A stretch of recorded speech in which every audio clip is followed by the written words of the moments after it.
Once upon a time, in a world full of dragons, there lived two brothers who were always competing with each other.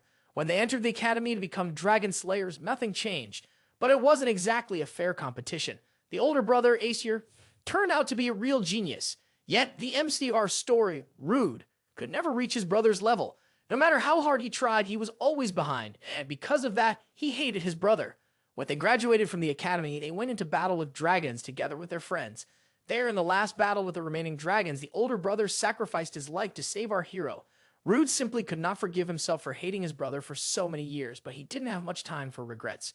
Rude was seriously wounded, and the last dragon lord appeared in front of him. Of course, he had no chance to win alone, but he took this last battle with honor, hoping to avenge his brother. The dragon lord used a devastating spell, and in its flash, our hero died. But as always, the story didn't end there. He regressed back in time and found himself back at the academy again. As he sat there, lost in thought, a red-haired female first-year student approached him. Her face is instantly recognizable. Hannah Hapley, one of the friends who died in that catastrophic battle. Her presence startles him, and he instinctively calls out her name. She looks surprised, prompting him to quickly explain, "I recognize you because you ranked first in the entrance exams and are already popular." Hannah, unimpressed by the explanation, remarks, "You seem almost crazy," muttering to yourself like someone deranged. With her usual bluntness, she adds, "While the school has its share of eccentric students, I've never seen anyone as peculiar as you." Her rude comment stirs memories of her sharp tongue, but instead of reacting, he smiles faintly and lets the insult slide. She's his friend, after all, alive and standing before him. Without hesitation, he takes the seat beside her. An announcement echoes through the hall, signaling that the entrance ceremony will soon begin. As the students settle into their seats, Hennef casually reveals, "I come from the Hapla family, a prominent lineage of magicians known for their mastery of magic." Her pride in her heritage is evident as she speaks. Though her tone carries an edge of arrogance, she seems unaware of it. Hennef mentions that she knows RD's name, Aesir Denatos, and acknowledges that he comes from Dissol, a remote countryside town. She admits she hasn't heard of it. Her words border on another insult regarding his lowly background. However, she catches herself this time, realizing she's imitating her mother's condescending manner of speaking, which has often gotten her into trouble with others. To her surprise, Rude appears unfazed by her tone. His calm demeanor disarms her, and she quickly tries to amend her words, offering him help if he ever needs it. She changes the subject, pointing out some of the notable figures in attendance, including leaders of famous guilds scouting for new talent. RD listens, already well aware of what these guilds will accomplish in the future and the tragedies that await them. He even knows which guild Henneth will eventually join, Holy Flames, a top-ranked guild. When he mentions this, Henneth is visibly surprised and explains her reasoning. She admires Rihanna, the charismatic leader of Holy Flames, who is renowned for her dazzling white flames and celebrated as one of the strongest pyromancers of their time. Rude remembers how much Henneth idolized Rihanna in his past life, viewing her as a guiding light. He also recalls the grim events that followed. After Rihanna was killed by a dragon lord, Henneth succeeded her as the leader of Holy Flames. Henneth ultimately avenged Rihanna by defeating the dragon lord, but it came at the cost of her own life. Shortly after, Henneth, as the top-ranking student, is called to the stage to recite the oath. Ori watches intently, noting that events are unfolding exactly as they did in his memories, anticipating what comes next. He waits for his big brother Aesir to step onto the stage as the student council president. However, the moment takes an unexpected turn. Instead of Aesir, another figure ascends the podium, Jeremy Duville. He introduces himself as the student council president and delivers the opening speech to the freshmen. Rude's chest tightens with unease. This isn't how things were supposed to happen. Aesir was meant to hold that position. Yet here stands Jeremy, Aesir's best friend, addressing the crowd in his place. Confusion churns in Rude's mind. He struggles to comprehend his brother's absence. When the ceremony concludes, Rude approaches Jeremy, determined to uncover the truth. He asks directly about Aesir, but Jeremy's response chills him to the core. Jeremy doesn't recognize the name. He doesn't know who Aesir is. A terrifying thought flashes through Rude's mind, one he can hardly bring himself to accept. In this world, his brother Aesir might not exist. The school bell rings, marking the end of the entrance ceremony. Freshmen begin to disperse, heading to their first classes. But Rude remains rooted in place, his mind racing with questions. Two possible explanations occupy his thoughts. Either Aesir's existence has been erased entirely, or his brother has also returned to the past with his memories intact and decided not to attend the school this time. Hannah approaches, noticing his distracted expression. She asks, "What are you thinking so hard about?" Rude replies, "I'm looking for someone." Henneth, ever quick to offer advice, suggests he make a request to the Information Guild or check the library since the missing person is likely a student. Before she finishes speaking, Rude abruptly heads toward the library. Henneth, annoyed at being ignored, follows behind, complaining loudly about his lack of manners. When they arrive at the central library, Henneth stops in awe, marveling at its intricate architecture and grand design. Rude, however, is focused. He asks how she knows where the library is on her first day. Hannah smirks, replying that she memorized the school map before arriving. Rude doesn't respond. He heads straight to the records section. He has never been to the library in his first life, but he knows what he is looking for now. Scanning the records, he searches for any mention of his brother. His efforts yield nothing. No records, no name, no evidence that Aesir ever existed. A chilling realization dawns on him. Rude suspects this is the work of Sartanen, the Dimension Dragon known for wielding power over space and time. Memories of their final expedition surface, how Sartan disappeared with Aesir's body. If Aesir isn't dead, Rude reasons, he might have been transported to another timeline. Sartan, too, might still be alive, hidden in some other dimension. Henna's voice cuts through his thoughts. He turns to see her arguing with the librarian. She is trying to borrow 17 books, but is informed that freshmen are only allowed to check out 3 at a time. The librarian also reminds them that they should be in class. Grumbling, Henneth reluctantly selects 3 books and leaves with Rude.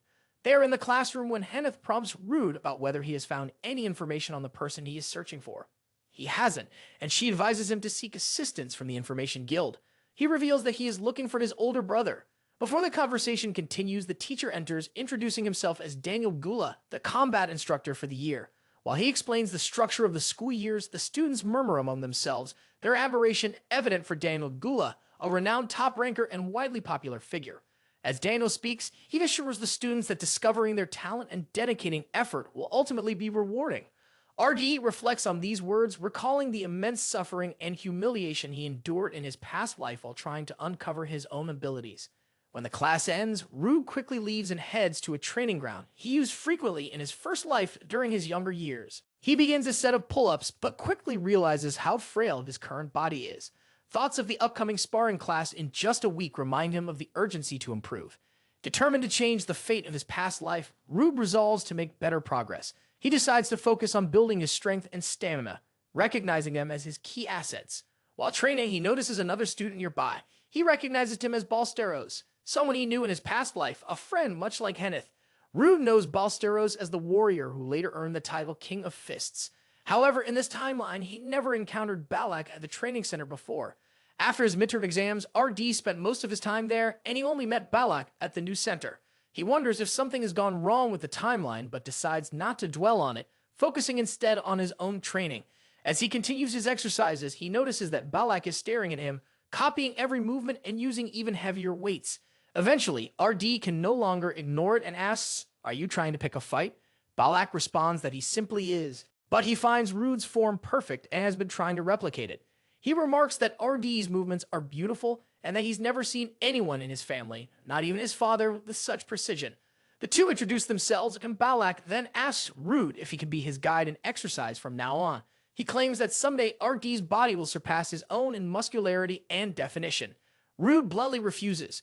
Meanwhile, at the Artium Outdoor Training Grounds 3, various weapons are displayed on racks. Professor Dan stands before the first-year students, instructing them to select their weapons. The students begin making their choices. Ori picks a sword, and as he does, he notices Henneth speaking to Professor Daniel. She asks, "Do I need to choose a weapon, given that I plan to become a magician?" Professor Daniel explains that there are many variables in combat, and that even as a magician, she will need a weapon for self-defense.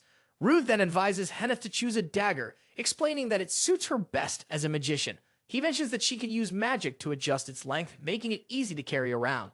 The reason behind his advice is that he knows from his past life that Henneth is especially skilled with a dagger, and it often came in handy during unexpected moments in battle. Henneth agrees and selects the dagger. As RD swings a sword, Professor Daniel immediately notices and is impressed. He never expected such skill from a student. Henneth suggests that Rude try some other weapons, but Professor Dan is already struck by the swing he just saw. It appears to be the perfected strike of a skilled swordmaster. Rude approaches Professor Daniel and asks, "Can I choose multiple weapons?" Daniel observes RD's confidence, wondering if he's trying to show off or if there's a deeper reason behind it. He decides to keep an eye on RD for the time being. Rude then picks up a spear and makes a perfect arc swing, which shocks Professor Dan. Next, he chooses a long sword and demonstrates more skilled and precise swings, leaving no doubt in Daniel's mind that these are the 3 main weapons RD will focus on. Professor Denil is taken aback, sensing something unique about RD. His techniques are swift, precise, and his sword strokes clearly reflect experience. Unable to hold back his curiosity, Professor Denil asks, "What did you do before coming to the academy?" Rude replies that he was a mercenary, having to make a living after his family was killed by a dragon. Professor Denil immediately apologizes for prying into something so sensitive. Henneth, having overheard the conversation, asked about what was discussed with Professor Denil. She apologizes for also bringing up such a personal matter, surprising Rude. He has always seen her as blunt and straightforward, never expecting that she could show kindness at times. A confrontation is unfolding between a professor and a student in Class B, with Balak and Professor Mason at the center of the argument. Professor Mason insists that Balak choose a weapon, but Balak stands firm, declaring that the Steros family does not use weapons. His resolute stance frustrates Professor Mason, who is left fuming as he is eventually dragged away by Professor Denil. Meanwhile, Balak notices Rude and approaches him. Henneth, surprised by the encounter, asks Rude if he is friends with Balak. Rude denies it, but Professor Mason, still seething, watches Balak calmly approach Rude and strike up a conversation, which only intensifies his fury. Balak, however, tries to explain the odd relationship between him and Rude. RD quickly acknowledges that they are, in fact, friends. Professor Denil steps in, addressing Balak's situation. He explains that even though the Steros family may not use weapons, it is a part of the curriculum. As a student, Balak is obligated to participate. If he refuses, he will be expelled. Rude is shocked by this. In his past life, an exception was made for Balak. He wonders if the timeline has changed, realizing that things may not be the same as they were before. Professor Denil explains to Balak that refusing to pick a weapon could lead to failing the class and potentially being held back. Rude becomes worried. If Balak is held back, they will lose one of their greatest fighters, someone they need to fight the Dragon Lords in the future. Balak, though resolute in protecting his honor, is willing to accept expulsion over compromising his family's principles. RD, desperate to avoid this outcome, pleads with the professors to make an exception for Balak, recalling how an exception was made in his past life. However, the professors remain firm in their stance. Eventually, Rude notices a pair of wrist warmers and tosses them to Balak. Urging him to take them as a gift from a friend, Balak, still hesitant, reluctantly agrees. RD then assures the professors that the matter is resolved, as Balak has now chosen a weapon. Despite the resolution, RD makes a mental note that his actions in this life could change the course of their futures. Later, Rude, Balak, and Henneth are seen walking together. Rude checks the class schedule and realizes they have plenty of free time. He knows that the first week at the academy is designed to help first-year students adjust to their new lives. But it's also when professors analyze student abilities and scout potential talent. Having made sure to stand out to secure a strong recommendation letter for the future, RD decides to use the rest of his spare time to prepare for the upcoming sparring class. Henneth is seen bickering at Balak, scolding him for being an idiot and trying to protect his honor at the risk of expulsion. Meanwhile, a group of 3 first-year students approaches Rude and Balak, with their leader Willem Parti from Class B attempting to bully them. However, upon noticing Henneth, Willem immediately composes himself and tries to act friendly, introducing himself. Henneth, uninterested, brushes him off. Willem, undeterred, asks Henneth to step aside so that he can deal with Rude and Balak. Henneth, frustrated by Willem's continued attempts to address her by her surname, is about to snap at him, but RVE steps in, asking Willem what exactly he wants. Willem, addressing both Rude and Balak, calls them freaks, implying that they are only desperate for the professor's attention. While Willem's statement about Rude seeking attention is partly true, it triggers memories of the bullies Rude faced in his past life. He wonders if he can handle this situation more maturely than he did before, when he relied on force to deal with problems. Rude calmly responds to Willem, telling him that even if Willem had 500 weapons, he, Balak, and even Henneth would still defeat him. This enrages Willem, who throws a punch at Rude in retaliation. Rude expertly dodges the punch, using his agility to trip Willem and send him crashing to the ground. Embarrassed and furious, Willem draws his sword in a fit of anger, ignoring Henneth's warning about the school rules. Undeterred, Willem attacks Rude with a reckless sword strike. RD steps back to avoid the blow and, with a flash of inspiration, deciding to use a technique that Balak had taught him in his past life, the Steros-style barefist parry. RD acted swiftly. In one fluid move, he knocked Willem's sword out of his hand and delivered a decisive blow that knocked Willem out cold in a single strike. The surrounding students watched in stunned silence, surprised by the sudden turn of events. Even Balak was taken aback. He recognized the technique as his family's own and never expected Rude to execute it so perfectly. The next moment, Professor Mason rushed over and asked, "What's going on? One of Willem's lackeys immediately claimed rude, but Henneth stepped in, explaining the situation clearly to the professor. Balak also testified, confirming Henneth's account. Professor Mason, taken aback, expressed her surprise. A first-year student was able to defeat an armed upperclassman with just his bare hands? She asked. She then ordered Willem's lackeys to take him to the nurse's office and asked Rude to stop by the faculty office after class. As the situation calmed down, Henneth asked Rude, "How did you manage to parry a sword with nothing but your fists?"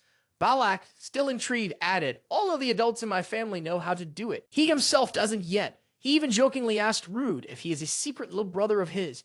Rude, stunned by the question, hesitates but can't reveal the truth, that it was Balak's own technique he had learned in a past life. Instead, RD casually brushes it off, claiming that he is just a genius. Meanwhile, Henneth and Balak continue to bicker about their relationship, with Henneth rejecting Balak's claim that they are friends. This exchange reminds Rude of how the two always used to argue in his past life, a pattern that seems to continue now. As the bickering continues, RD quietly decides not to attend his next class. He reflects on how in his previous life, many of the people he cared about had died. He's resolved not to let that happen again, not this time.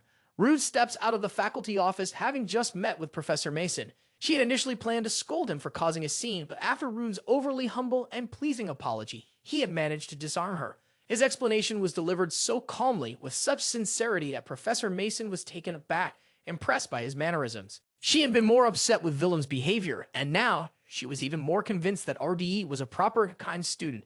In fact, she was now plotting to deal with VM when the next training session began after hearing Rude's side of the story. Meanwhile, Professor Dinnell arrived at the faculty office for the day's scheduled meeting, where all the first-year professors were supposed to discuss the students' progress. Professor Mason had insisted on holding the meeting in her office because she didn't want to move to another place, which led to a brief but light bicker between her and Professor Arthur Winston, who was responsible for Class D. After the tension dissipated, Professor Dan took charge of the meeting, starting with an overview of the first-year students' performance. He stated that most of the first-year students were showing skill levels higher than last year's cohort. However, Professor Mason was quick to interject, pointing out that skill alone didn't guarantee success. Persistence is equally important, she added. Professor Arthur, ever the optimist, countered that it's their job as professors to teach students how to persevere, and that skill can be developed with time. Curious, yet without any stand-up students, they all listened carefully to each other's points. Professor Arthur asked if there are any particularly promising individuals to keep an eye on. Professor Demon Grace, who oversees Class C, responds calmly, stating that his students are generally competent, though nothing out of the ordinary. Professor Mason then mentions that Class B has a bad apple, Vilak, who is stubbornly refusing to use a weapon. She recalls that although Balak's written exam was a mess, he stood out in the practicals. Professor Dennell adds that his class has two students worth noting, Henneth Hapla, who is famous for their magic, and Rude Denatos, who, though relatively new, is already showing potential in multiple areas. As the professors examine RD's details, they realize that while his written and practical exam scores are average and his background as a former mercenary with no family seems unremarkable, there is something far more intriguing about him. Professor Dennell, who has been observing RD closely, explains that they might be underestimating him based on his records alone. He believes that when they actually see RDE in action, they'll change their perspective. As Dennell is convinced that RD could be the strongest student in the entire first-year cohort, this remark surprises the other professors, especially Professor Mason, who has never been one to openly praise a student. She, however, shares her admiration for RDE, particularly his behavior during the recent altercation with VM. She points out that RD not only acted humbly in front of the faculty, but also demonstrated remarkable skill in taking down an armed student with nothing but his bare hands. This shows that RD excels in close combat, a trait that could make him a formidable fighter. The professors find themselves in a rare disagreement over RD's potential, with Professor Dennell and Professor Mason almost engaging in a verbal altercation over which of them should have retained RDE in their respective classes. Their heated discussion is interrupted by Professor Arthur Winston, who slams his fist onto the table in frustration, demanding they calm down and act like proper professors. The tension in the room subsides as the two professors settle down. Professor Arthur shifts the conversation back to RDE, asking Professor Damien for his thoughts. Professor Damien, ever the detached observer, he responds with indifference, stating that he isn't particularly interested in RD's potential. His expression, always hidden behind a mask, adds to the aloof aura he exudes, making it unlikely any student would willingly choose him as an advisor. However, Professor Arthur shows a flicker of interest, acknowledging that while Rude's background is enigmatic, it's ultimately up to Rude himself to decide which professor he wants to guide him. As they continue to go over the details, Professor Arthur uncovers something startling.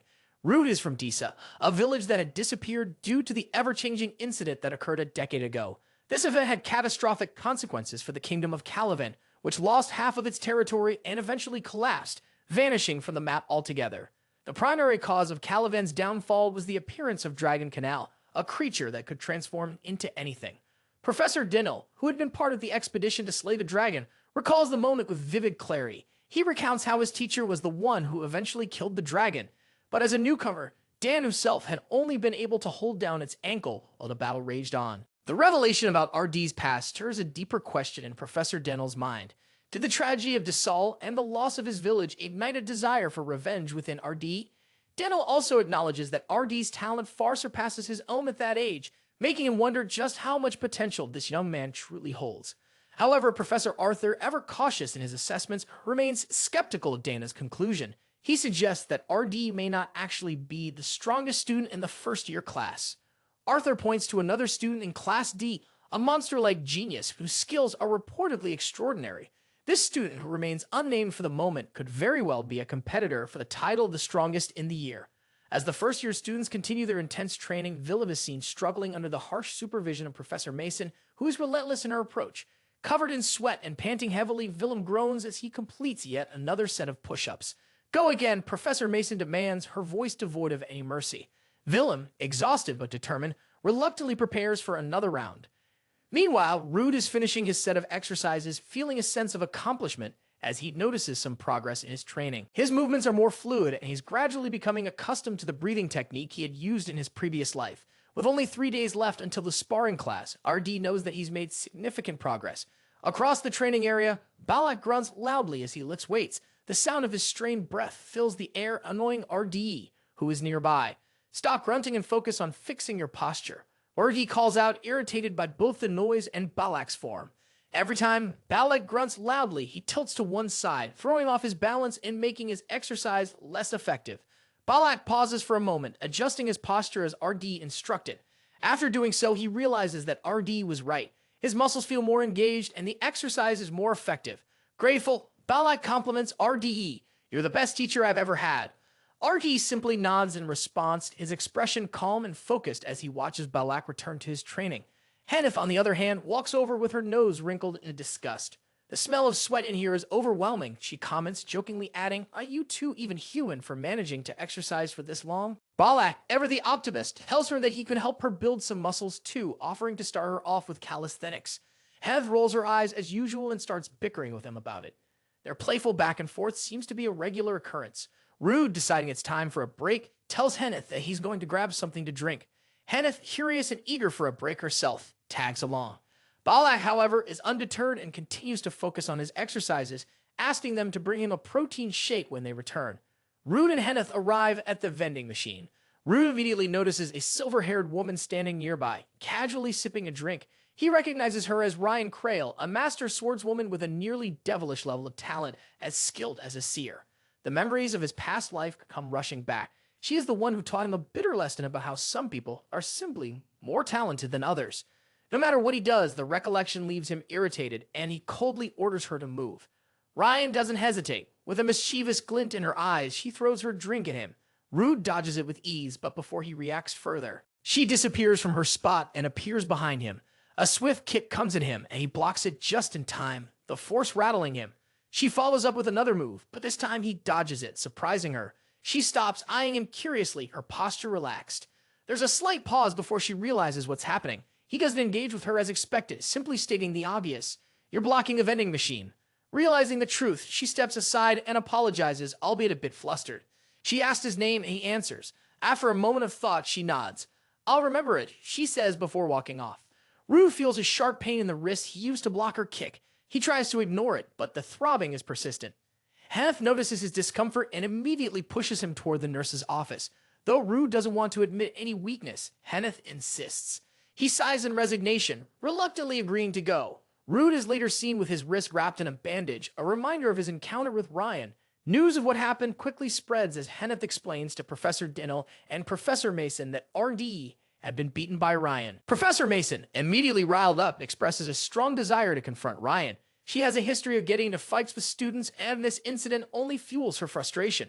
The students around them begin to gossip, and Rue feels embarrassed, wishing that the news hadn't spread. However, Professor Dinnell calmly intervenes, trying to ease the situation. He explains that while Professor Mason may want to confront Ryan, doing so would create further complications. If you go to yell at Ryan, he says it will undermine Arthur's position as the head of Class D. He would lose his authority to handle this issue.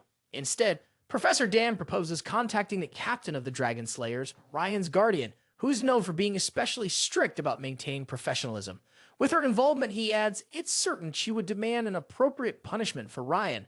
Afterward, Professor Mason could direct the blame onto Arthur, and the situation could be resolved through community service and makeup classes for Ryan. Despite the solution, RD still feels uncomfortable with the fact that almost everyone knows about his defeat by girl Balak. Noticing Rude's discomfort, Professor Dan gives him a knowing look. Attempts to console him, but Rude quickly brushes him off, telling him to shut up. 3 days later, the sparring class arrives, and the first-year students are asked to line up with their respective classes. It marks the beginning of the combined sparring session for classes A and B. The announcement for the sparring session is made, and each student is assigned an individual number, with the chance to pick their opponent only once. Everyone must spar twice. The professors watch from the second floor, observing the students' performances while the sparring itself takes place on the first floor. The instructor calls out the first participant, signaling the start of the sparring. Hannah's name is called, and she confidently walks out to the ring, claiming that there is no one who can compare to a real genius like her. Ori watches intently, noting that Henneth, a magician, is the weakest in close-range combat, but has chosen a sword fighter as her opponent. As the sparring commences, Henneth quickly demonstrates her skill. She casts flames, sending a fireball toward her opponent. He blocks it with his shield, relieved that her attack isn't too fast. But before he can act, Henneth is already in motion. She gashes toward him, launching a barrage of flame arrows. The opponent, expecting her to avoid close-range combat, lets his guard down and begins to advance toward her. To this surprise, Henneth quickly closes the distance, wielding a dagger and placing it against his neck. Caught off guard by her reckless fighting style, the opponent has no choice but to concede. Henneth is declared the winner, and her performance impresses everyone, even Rihanna, the head of the Flames Guild, who offers her compliments. Henneth beams with pride, knowing that her victory has earned recognition from someone of such high standing. Rue looks at Henneth after her victory and asks, "Where did you get the idea to challenge a sword fighter?" Henneth responds confidently, "I was just thinking outside the box." However, Rue can't shake the feeling that her strategy is a double-edged sword. If her opponent had seen her closing in, she would have been in grave danger. Yet he realizes it's her incredible instincts in combat that allowed her to pull off the risky move. Meanwhile, the professors continue their discussion. Professor Arthur, observing Henneth's talent, remarks, "We might need to hire a separate lecturer. Ideally, a pyromancer magician to better support students like her." Next, it's Willem's turn. He points at RDE, choosing him as his opponent. RD, clearly irritated, quickly handles the challenge. Within moments, Willem is begging for surrender, clearly overpowered. The medics are called to carry Willem off the stage on a stretcher, his defeat so thorough that it leaves him incapacitated. Rue, not satisfied with his brief fight, decides to stay and face his next opponent immediately. He points to Balak, challenging him to a spar. Balak steps up, refusing to fight at first, stating that he doesn't want to go up against a friend. However, Rude insists, explaining that Balak is the strongest among them, and that he wants to see how far his own strength can go. He recalls how, in the past, Balak's presence was enough to shake the earth and collapse mountains with his punches. Balak, acknowledging Rude's strength, finally agrees to the challenge, saying that Rude is stronger than him. He tells Rude that he won't ask him to hold back, but that he wants a real fight. RG, determined, replies that that's exactly what he intends to do. The Invigilator calls for the duel to start, and the tension in the air grows as the two prepare for their clash. Back in the past, Rude is seen practicing swordsmanship. His movements are sharp and intense. Balak approaches, telling him, "Aesir sent me because you're running wild and need to calm down." However, Rude, as always, addresses Aesir with defiance. His tone is rude and dismissive. Balak, not one to back down, shows his strength. He overpowers Rude with ease, delivering a lesson in humility. Back in the present, Rude reflects on his journey. He is fully aware that his innate talent alone won't take him far. The painful truth has settled in after his defeats to both Ryan and Balak. He knows that without pushing past his limits, he won't be able to reach his goals. The sparring match intensifies as Balak charges at Rude. His powerful dash drives him toward his opponent. He throws a punch, but Rude reacts swiftly, landing a hit to Balak's jaw. Rude follows up with a series of strikes testing Balak's defenses. Balak grabs Rude's shoulder, but Rude counters, attacking with his free hand. Balak dodges and attempts a feint, but Rude isn't fooled. He quickly backs away, impressed. Rude notes that despite landing several hits, Balak remains unaffected. He understands that, as a Steros warrior, Balak's body is built for endurance. With a lifetime of bodybuilding and mana integration, it makes him incredibly resistant to damage. Arki realizes that his ordinary attacks won't be enough to break through Balak's defenses. He adjusts his approach, his strikes becoming faster and more unpredictable. He works on throwing off Balak's rhythm, making his patterns harder to read. However, Balak remains confident that his physical defense is impenetrable. To his surprise, RD's hits are beginning to have an effect. Arki taunts him, urging, "Dodge if you can." Balak, recognizing a shift, realizes that RD isn't just throwing wild punches, he's using a carefully calculated strategy. Rude is targeting the cracks in Balak's defense, delivering soft strikes that slowly wear him down from the inside out. As the battle progresses, Balak realizes that RD is using the Steros-style punch, a technique from his own family. It's as solid as a mountain range and as soft as the sea, an unstoppable force that breaks through even the strongest defenses when used with precision. Balak becomes more riled up to defeat Rude at this point, growing increasingly focused on RD's attacks. He soon becomes familiar with them and responds with a similar fighting style, exchanging punches. Balak realizes that Rude's strength doesn't stem from his physical power, but from an insane sense for combat that he possesses along with near-perfect mastery of his techniques. He also notices that Rude looks exhausted, giving him the impression that he has the upper hand in physical stamina. Determined to end the duel in one blow, Balak charges forward. But to his surprise, he sees that Rude isn't attempting to dodge his attack. Instead, RD remarks, "We had a great match," before making a swift sword slash. Rude draws out his sword, saying, "You're quite strong," before launching a slash at Balak. Balak falls back onto his butt, looking stunned. A sword mark tears through his shirt, revealing his chest, which is nearly bleeding from the wound.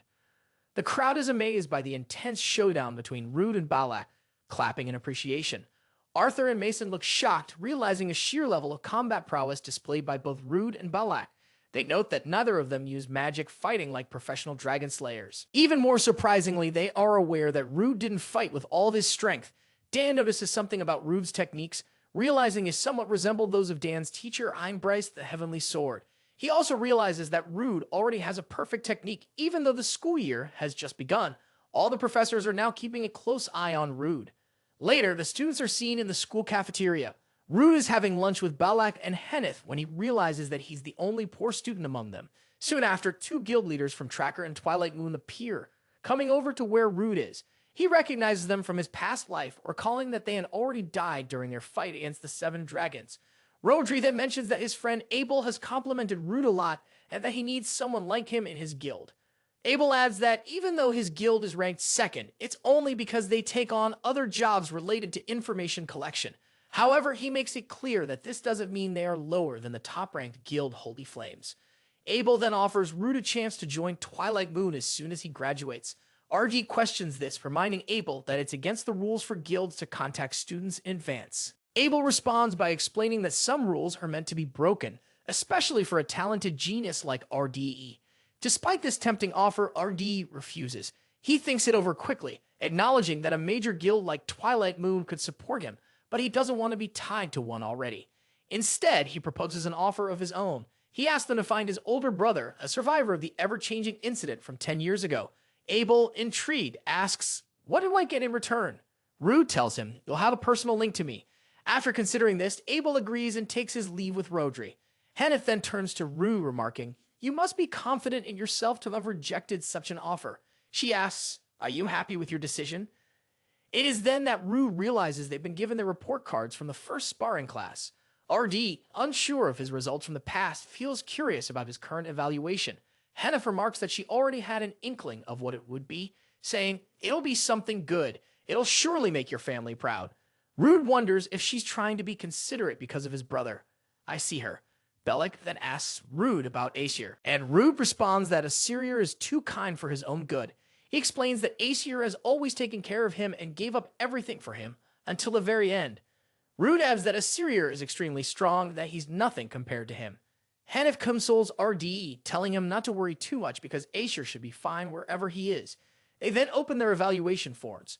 Hannif reads hers first, followed by Baal, both of which contain excellent remarks about their combat prowess during the sparring class. When it's Rude's turn to read his, he is stunned and can't bring himself to look at it. Hannif grabs his report and checks it out, only to see the signatures of the professors present. RG heads over to the faculty office where he finds the professors already waiting for him. They greet him warmly, with each one trying to outdo the others in friendliness, except for Damien, who remains a bit introverted. Rude asked if he's been called to discuss his decision for a personal advisor, which turns out to be the reason for the meeting. After the first sparring class, students are separated into different classes with personal advisors according to their aptitude. In some cases, students receive a direct message from a professor in the form of a signature. Damien points out that it's extremely rare for all the professors to leave their signature for a single student, which proves that Rude showed potential in diverse areas. He adds that now it's up to Rude to choose which advisor he wants. Rude chooses Professor Daniel as his personal advisor, stating that he would like to learn sword fighting from him under one condition. He asks that Daniel make him his personal apprentice, explaining that the successor to Heavenly Spearmanship has yet to be selected. Heavenly Spearmanship is a unique blend of mana magic and sword fighting that was developed specifically to defeat Terragons. It can only be inherited by one person at a time. In Rude's past life, Professor Daniel was a student of the legendary Heavenly Sword, who was also his brother's teacher. As a result, the successor to Heavenly Spearmanship was RD's brother. Professor Daniel is surprised that Rude would suggest such a thing and asks why he wants to pursue this path. Rude responds that he needs power. He reveals that he lost his friends and family to a dragon because of his own weakness. He believes that if he had the power to protect them, things could have been different from now on. Rude is determined not to go through such a loss again. This causes Professor Dan to recall the tragic incident where he lost his sister to a dragon's attack. The pain and suffering dragons have caused are deeply ingrained in his memories. However, as he listens to Rude's reasoning, Daniel considers it carefully. He reflects that regardless of the pain or suffering Rude has endured, if his desire for power is rooted in revenge, then he would not have the right to inherit the title of the next successor to Heavenly Spearmanship. Yet, Daniel begins to reconsider. Rude's desire to protect the people he loves, not simply to seek revenge, makes a difference. He then announces his decision to accept Rude as his personal apprentice. However, Daniel suggests that all the professors should act as Rude's personal advisors, emphasizing that Rude has displayed talent in a wide range of skills. Focusing solely on sword fighting would not be wise. If there is a way to further develop Rude's other abilities, Daniel says it would be worth exploring. Rude is surprised by Daniel's suggestion, voicing concerns that it may not be possible and that other students would see it as unfair. However, Rude trails off, unsure of how to respond. Seconded the idea, stating that it was not a bad suggestion. Exceptional dragon slayers are needed to rid the world of these beasts, and such an investment in Rude could prove vital. The other two professors agree with Arthur, adding their support. Professor Daniel then clarifies that his suggestion is just that, an idea. Regardless of Rude's decision, they will respect whatever choice he makes. Rude takes a moment to reflect on the situation. He wonders if accepting this opportunity might deprive someone else of a chance. He is unsure of the consequences this decision could bring in the future. However, RD realizes that if he is to change the grim future ahead, he must step up and take on the responsibility his older brother once bore.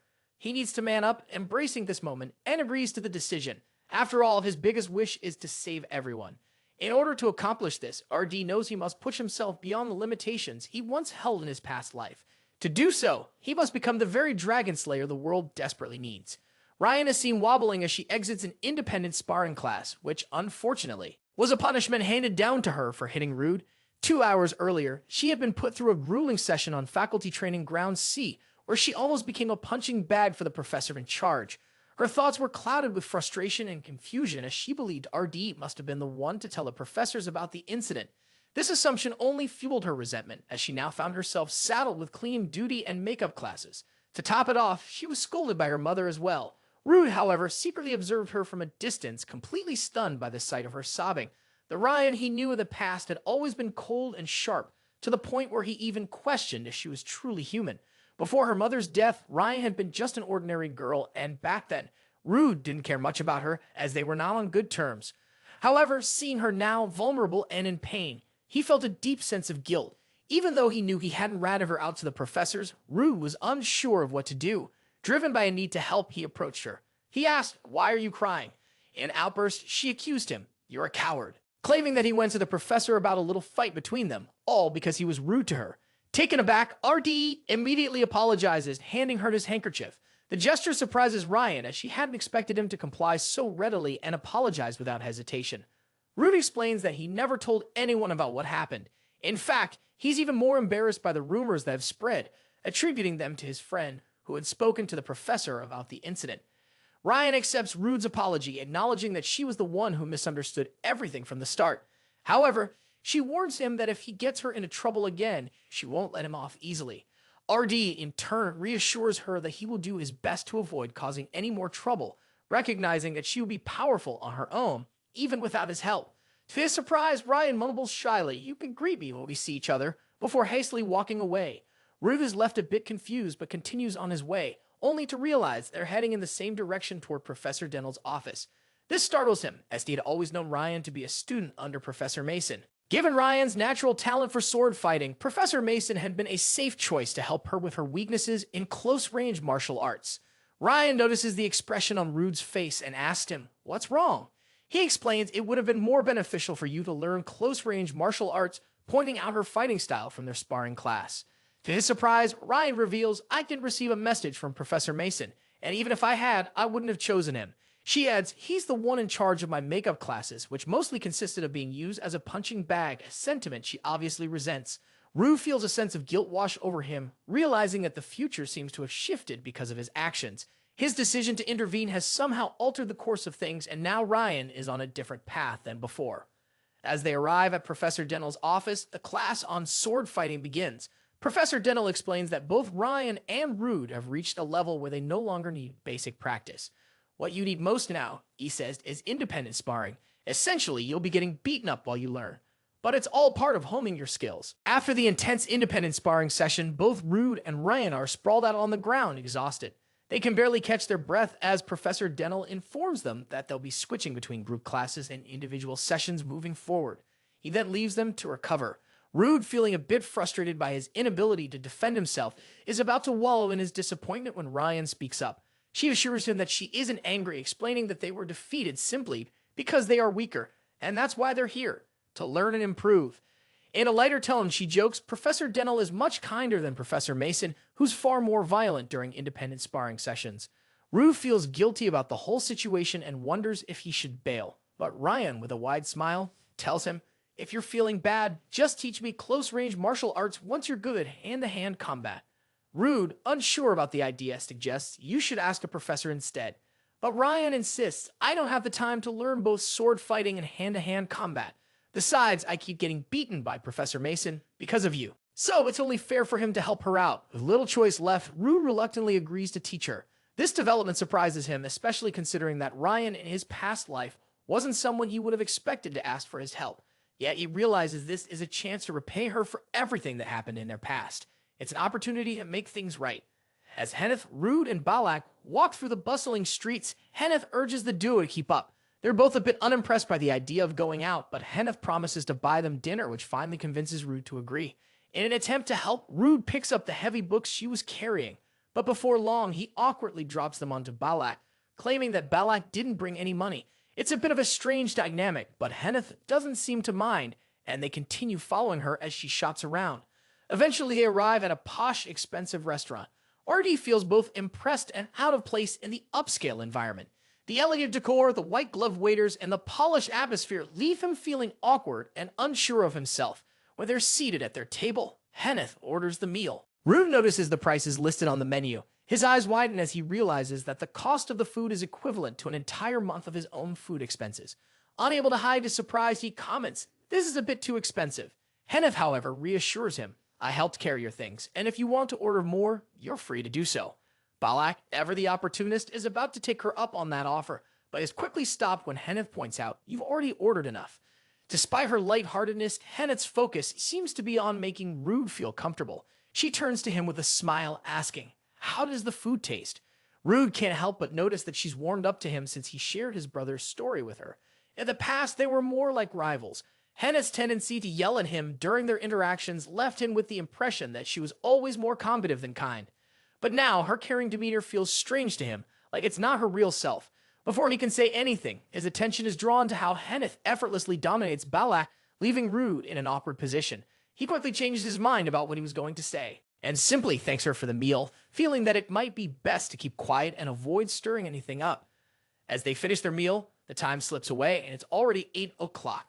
Rude remembers that he promised to help Ryan with her training, a promise he now realizes he's late for.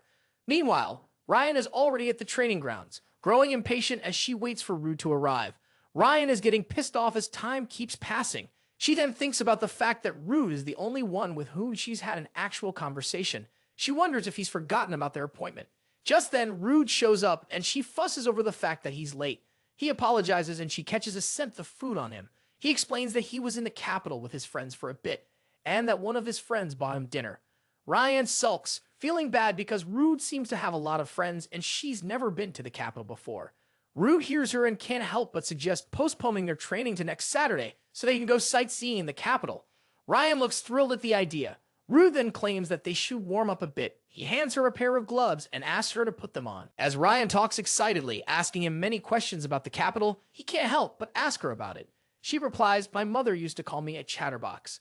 This makes Rude wonder why she was so quiet in the past. He explains, "I prefer the stereo-style martial arts. You can alter it to make it easier for ordinary people to use, but it's really meant for those with insane physiques."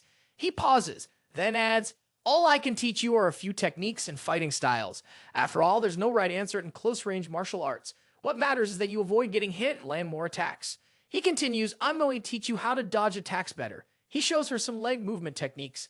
However, she struggles to read his movements as he moves like a snake. He tells her the technique is called the killing step. It's a stance that allows you to move quickly using only the toes. This minimizes movement in the legs, making it harder for your opponent to predict your next move. Ryan is impressed when she learns that RD created the technique himself. "You're a genius," she remarks. He then instructs her, "Try out the technique." To his surprise, she picks it up in minutes. He reveals, "It took me 4 years to master it perfectly, but she managed it in just 4 minutes. This strengthens his resolve even more. He won't let her or any of his past comrades die. With this in mind, he becomes more strict with the training, urging her to get it together while repeatedly tripping her, almost as if he derives pleasure from it. Later that evening, Rude is seen lying on his bed, exhausted. He reflects on how everything has been going well so far, except for one thing, the change in his relationships with people. The main difference now is how much they've changed more than he anticipated. He doesn't know how this will affect the future, but it doesn't faze him as long as he can save his friends. No matter what it takes, he's determined to work together with everyone to take down the 7 dragons. To do that, however, he knows he needs to step up, take his brother's place, and the first step in that process is inheriting a heavenly spearmanship. Ruve is seen sparring independently with Professor Denel on the training grounds using wooden swords. He feels that Professor Denel isn't fighting as seriously as he expected, though he's not exactly going easy on him either, seeing how Rude is coping with his attacks. Professor Dan decides to switch things up a bit and starts using punches instead of the sword. Rude barely manages to block the punches and asks, "Why are we using swords?" Professor Denel replies, "I changed my mind a lot." Rude, deciding to play it safe, quickly steps back. This makes Professor Dan wonder if Rude is trying to lure him in. Curious, he decides to fall for it just once to see what trick Rude has up his sleeve. Professor Daniel dashes toward RDE, but RDE changes his pace, blocking the attack and countering with one of his own. Purpose of Heavenly Spearmanship, Professor Daniel notes, is protection. It's built on defensive blocks and counterattacks. In the past, RD had only trained in sword fighting techniques to catch up to his brother. But in order to fully utilize the technique, it requires skills beyond mere swordsmanship. Professor Dan remarks, "Your blocks and counterattacks are perfect, as if you've already mastered them." He declares it's time to move on to the actual classes.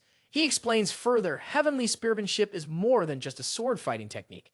Anyone can train in that style. However, the application of mana magic is passed down only to its successor, and it's crucial that Rude learns to combine the two elements to truly master Heavenly Spearmanship. Meanwhile, mana is known as the unrefined energy of life. Naturally, it is stored in the heart. However, Heavenly Spearmanship doesn't follow this conventional method. Instead, it uses a special technique called mana engraving to absorb and utilize external mana. Through this process, the successors draw from a subspace known as the Heavenly Domain, which has enormous reserves of mana. The heart, rather than acting as a storage space, now serves as a pathway for mana. This method allows RD to potentially produce and use far more mana, but if he had previously used his heart as a storage space, it would be less effective as a pathway. Professor Denel then asks, "Have you trained in other application magic before?" Rude responds, "No, I haven't. The application magic row used in my past life," Rude continues, "was known as continuous platform, which is based on the magician's mana levels." Professor Dental then asks Rude to take a seat and begins the magic engraving process on the back of his palm. Rude soon feels the overwhelming flow of pure mana and finds himself transported to a space with a boundless sky. This space is the inheritance of generations of successors, with each of their entire life's work converted into a vast repository of information and mana. As he takes it all in, he hears a voice. But before he can process it fully, he suddenly finds himself back in the training grounds. Professor Dental asks how it felt. Rude can't quite explain his experience, but Professor Dental is shocked when he sees that RD has already started drawing mana from a heavenly domain. He wonders how it's possible, as this is a feat that usually takes much longer to accomplish. However, this happens because Rude is already trained on the continuous platform in his past life. His heart now serves as a pathway, determining how far he can go. The extent of a person's heavenly spearmanship capability is expressed by the number of wings on their engraving. Professor Dental has 6, Bryce has 7, just like Aesir, but Urdi currently has just 1 wing on his hand. Rude recalls what Professor Dental had told him, that once the engraving is completed, it can never be detached from the soul. Even if a successor dies, the heavenly domain maintains their memories and power. However, when RD was inside the heavenly domain, he only felt the presence of Professor Dental and I'm Bryce, but his brother's presence was absent. RD had initially thought that his brother's consciousness might still be connected, even though it's from another timeline, but that wasn't the case. Soon after, RD came across Henneth and Balak, who were waiting for him so they could head to the library together to study. As they walked, Henneth asked Rude about his class with his personal advisors. It was normal, Rude simply replied, explaining that Professor Mason and Arthur were just giving him compliments. But there's no way it's normal, Henneth argued. After all, a huge exception was made for you, and all 4 professors are your personal advisors. She then asked about Professor Damien, who always wore a mask, wondering if he'd ever taken it off. Ruth thought back to when he was in Professor Damien's office. He could only take small sips of tea as they sat in silence. The only thing Rude knew about Professor Damien was that he was the first professor to die. A while later, Rude remembered a moment when Professor Damien had asked if he enjoyed the tea. Rude replied that it had a pleasant aroma. Professor Damien explained that it was one of the most popular teas in the Empire and that he also enjoyed it, even though he hadn't taken a sip during their entire conversation. After that, they remained silent for about 30 minutes without exchanging another word. Before long, they arrived at the entrance of the library where Rude asked Henneth and Balak about their classes. Balak said, "I like Professor Mason because she seems to appreciate physical aesthetics just like I do." Henneth, on the other hand, replied, "I don't have a personal advisor for magicians, so I was assigned to a random lecturer." Her lecturer had remarked that pyromancy was the least effective form of magic and suggested she switch to another type, which she firmly disagreed with, visibly showing her displeasure. When Balak tried to explain that there were not many combat magicians specializing in pyromancy, Henneth reacted sharply toward him. This prompted Rude to step in and calm her down. He asked, "Can't you just switch classes?" She responded, "There are no pyromancy lecturers in Onium." While they're still discussing, Jeremy Duville approaches and Orgi's mood instantly soured upon seeing him. Jeremy greets Henneth and Balak with a smile, but Rude is blunt, questioning him, "Did you do a background check on us?" Jeremy, unfazed, replies, "You must be extraordinary for all 4 professors to offer to teach you. I like extraordinary people." He then invites Rude to join the student council. Rude outright refuses the invitation, realizing from Jeremy's manner of speech that he hasn't changed at all, still acting like he knows everything. In the past, Jeremy's uncanny observation skills had earned him the nickname the Diverminer among the Dragon Slayers. However, RDE knows Jeremy's true personality. While not a bad person, Jeremy tends to be selfish and arrogant when making decisions on behalf of others. Rude decides to walk away to find a book, stating, "I'm not interested in Jeremy at all."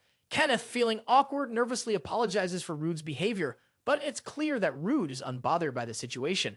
Jeremy quickly slips something into the book and leaves. Casually remarking that he doesn't want to interrupt their study session, RD returns shortly after. Henneth, noticing the tension, asks why he's being so harsh on Jeremy.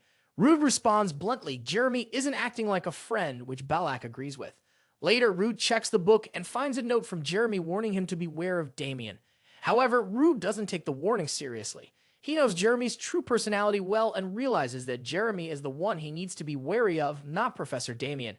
After all, it was Jeremy's selfish decisions that led to the deaths of countless people, and Damien was the first professor to die. As Rude and Ryan make their way through the capital, Rude's thoughts are weighed down by the past. He recalls how, in his previous life, Professor Damien's death wasn't directly caused by Jeremy, but the pressure Jeremy placed on Damien, seeing him as a threat to the Empire, led to his tragic suicide. Damien's death had pivotal consequences, and RD feels a sense of urgency to prevent this outcome from repeating. He can't afford to waste any time. Ryan's nagging brings him back to the present as she comments on his being late, not even 10 minutes early. Their arrival in the capital is met with Ryan's excitement at the bustling atmosphere, and she eagerly asks where they're headed. Rude, unsure himself, figures they could just buy some things. Ryan grabs his hand, pulling him toward a clothing store. Ryan tries on a dress, asking for Rude's opinion. His simple response, "It's nice and white," doesn't give much away, but she buys it anyway. To Rude's surprise, she insists on buying him something as well. At first, he refuses, but she's persistent. Eventually, he's directed by the attendant to try on a shirt. As Ryan watches him, she reflects on how strange Rude is. When they first met, he had picked a fight with her, but after seeing her cry, he apologized sincerely, showing a side of kindness she hadn't expected. However, she notices that whenever Rude looks at her, it seems like he's seeing someone else, which confuses her. Rude eventually steps out in the new shirt, and as they leave the store, Ryan glances at him, noticing how good it looks on him. When he asks, "What's up?" she jokingly questions why he paid for lunch, even though she had told him she would. Rude explains that he had to, and she bought him the shirt. Curious, Ryan asked about Rude's life as a mercenary. She wonders if he had comrades he fought alongside, people who were like family to him. She asked if he has experienced his first love, startling him. He yells at her, claiming that those people are more skilled at stabbing others in the back, and that there was never time to fall in love with one another. Rude grows increasingly upset, dreading any more questions she might ask. In response, she insults him further, pushing him to the point where he decides he's leaving. However, she declares that they can't leave yet, saying they still have a lot of time left together. She reveals that she has changed their plans and intends to show him what having a real family looks like. Her implication is clear. She's taking him to her home, the Dragon Slayer's headquarters, to introduce him to her family. Rude and Ryan use the Warp Gate to travel to Serene, the capital of the Laval Kingdom located in the west.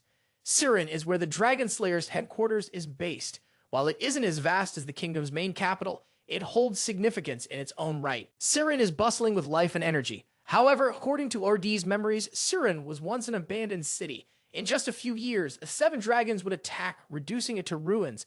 That devastating event would mark the destruction of the Dragon Slayer's headquarters, wiping it off the map entirely. When they arrive at the headquarters, they encounter Harold, the gardener. He is startled and overjoyed to see that Ryan has brought a friend who isn't a member of the Dragon Slayers. This calls for a party. Harold declares banners and celebrations. Embarrassed, Ryan tells him to stop. Caught it out, she scolds and glares at Rude for smirking at her. Meanwhile, Rude reflects on how he never had a friend in his past life. The irony of the situation hits him as they enter the building. Everyone inside is astonished to see that Ryan has brought someone with her. They crowd around Rude, their excitement palpable. Ryan, growing more embarrassed, shoos them away. For Rude, this is the first time he's seen the faces of the Dragon Slayers. He never expected them to have such a familiar bond. Watching them interact, he begins to understand why Ryan's personality shifted so drastically after the collapse of Siren. It was because of this close-knit family she had once cherished. Ryan brought Rude to the drawing room, where her mother, Adeline Crail, the captain of the Dragon Slayers, was waiting. Adeline lit up with excitement at the sight of her daughter. Though her initial reaction was to question why Ryan wasn't at school, wondering aloud if Ryan had punched someone again and gotten expelled, she waited for an explanation.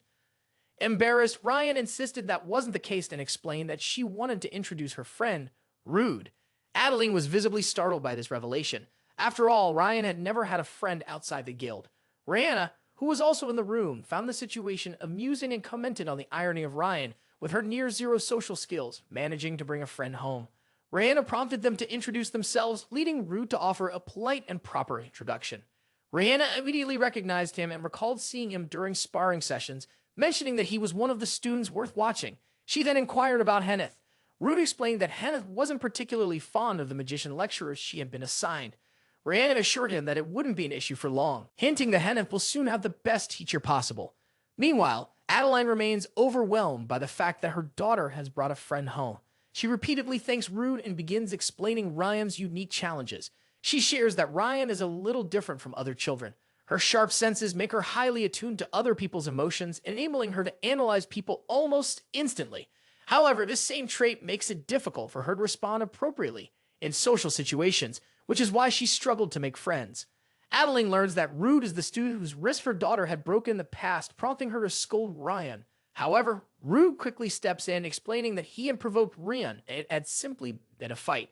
Adeline then insists that Ryan apologized properly to Rude again, much to his embarrassment, as it makes him feel like a victim who got beaten up. Rihanna, observing the situation, remarks that Rude is no ordinary student. She mentions having watched his fights and points out how effortlessly he uses the Steros family technique. She even notes that Abel wanted to scout him, which surprises the line. Adeline, impressed by this revelation, comments on Rude's strength. Ryan chimes in to add that Rude has been teaching her close-range martial arts. This excites Adeline, who immediately declares that she can't let an opportunity like this pass her by. She asks Rude for a sparring match to test how good he truly is. Rude, not surprised by her request, having heard rumors about Adeline's unmatched love for fighting, readily agrees. He sees this as a chance to spar with a top-tier fighter, which would undoubtedly benefit his own skills. The entire Dragon Slayer headquarters gathers in eager anticipation to watch the sparring match between their captain, Adeline, and RDE. The crowd buzzes with curiosity, wondering how long RD can last against their formidable leader. Before the match begins, Adeline hands Rude a guild uniform to wear, which he accepts. Ryan, however, appears worried that her mother might go overboard during the fight. Sensing her concern, Rude reassures her, expressing gratitude for this rare opportunity to spar with a third-ranked Dragon Slayer. Ryan, still uneasy, approaches her mother and asks her to go easy on Rude before leaving the area to let the match begin. Adeline explains the rules. They will use wooden swords as their weapons, and Rude is limited to using only the mana within his body. Vital points are off limits, and if Rude manages to land a single blow on her, he will be declared the winner. As a reward, Adeline promises to grant one wish as the captain of the Dragon Slayers Association. With the terms set, the two warriors prepare to fight, both slipping into battle stances. Adeline makes the first move, swinging her wooden sword in a powerful strike. Rude blocks it, and the two quickly engage in an exchange of rapid strikes and counterattacks.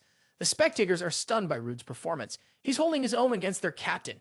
Even Adeline is impressed, noting that Rude's sword fighting skills and refined techniques are far beyond what one would expect from a 17-year-old.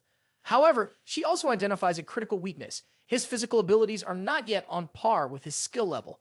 Taking advantage of this, Adeline launches a series of counterattacks that push Rude onto the defensive. He begins to struggle to block her strikes. Smirking, Adeline taunts him, asking, "Are you already tired?" The provocation spurs Rude into action. He suddenly employs the Heavenly Spearmanship technique, launching a daring offensive against her.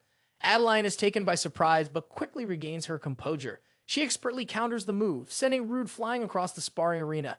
As she resets her stance, she remarks, impressed Professor Dan must have taken Rude as a disciple to teach him such a rare and advanced technique. Meanwhile, Ryan, observing from the sidelines, watches in awe. She already knew Rude was strong, but seeing her mother's genuine happiness while sparring with him offers an entirely new perspective. Rude claims he has won the fight as long as Adeline used mana outside her body to block his attack, which is true. Adeline gasps in realization, and everyone around her is surprised. Standing by her word, Adeline decides to grant a wish as promised. But she quickly adds, "There are limits to what I can do." She clarifies that she cannot give him too much money since the association is struggling. Rude responds that he has no intention of asking for money. Instead, he declares, "I want to fight one more round under the same conditions." As they spar for another round, Adeline quickly realizes why Rude requested it. Something has clearly changed in him. She is overwhelmed by his incredible reaction speed, which nearly catches her off guard multiple times.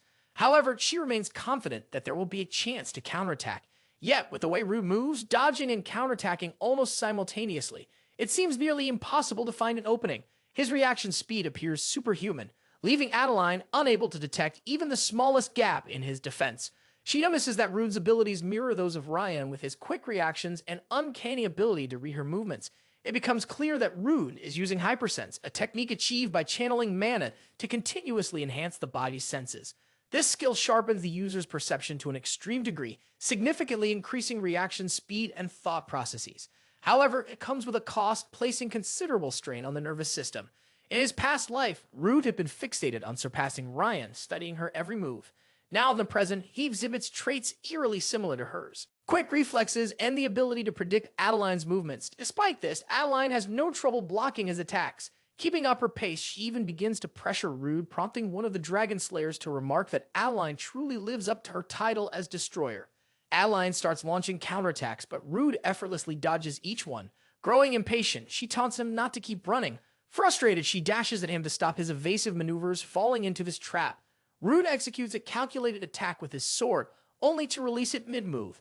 This technique, a core aspect of heavenly spearmanship, is an unpredictable counterattack. Adeline, however, is no novice and notices his intent. She decides to create some distance. But before she can act, Rude suddenly vanishes. He reappears behind her without her noticing and prepares to use the Stero-style earth-shaking, launching a devastating punch. Yet, just as Rude's attack closes in, Adeline strikes first, sending him flying. Rude winces slightly from the pain of Adeline's attack as Ryan rushes over to him, visibly worried. She scolds him for fighting her mother as though his life depended on it, pointing out that he could have been seriously injured or even killed. Rude brushed off her concern. He told her to stop nagging and insisted that he didn't actually lose. He pointed out that Adeline had broken the rules again by using mana outside her body. Adeline acknowledged this, leaving her guild members stunned by her admission. Curious, Adeline asked, "What do you want as your reward?" Rude replied, "I only want one thing, that in the future, just once, you believe my words without question." Surprised, Adeline asked, "Why?" His response was solemn. "I don't want anyone to die." Moved by his sincerity, Adeline swore to keep her promise. However, she quickly shifted the mood by teasing him, adding, "I look forward to more of our interactions, and you're my future son-in-law." Both Rude and Ryan froze in shock, their faces turning bright red at her unexpected remark. A few years from now, the slumbering 7 dragons would awaken and unleash chaos, with the first to strike being the ever-changing dragon and a lightning dragon. The third to emerge would be Lauzia, the dragon of delusion, which destroyed Sirin and with it, the Dragon Slayers Association. After a fierce battle, RD's team manages to kill Lauzia and avenge Ryan's family. But the cost is steep. Both Ryan and their teammates lose their lives in the confrontation. Archie knows that the same battles will unfold again, but he is determined to prevent history from repeating itself. One of the reasons he connects with the Dragon Slayers Association is so he can warn them about Lauzia's attack ahead of time, which will also alter Ryan's future.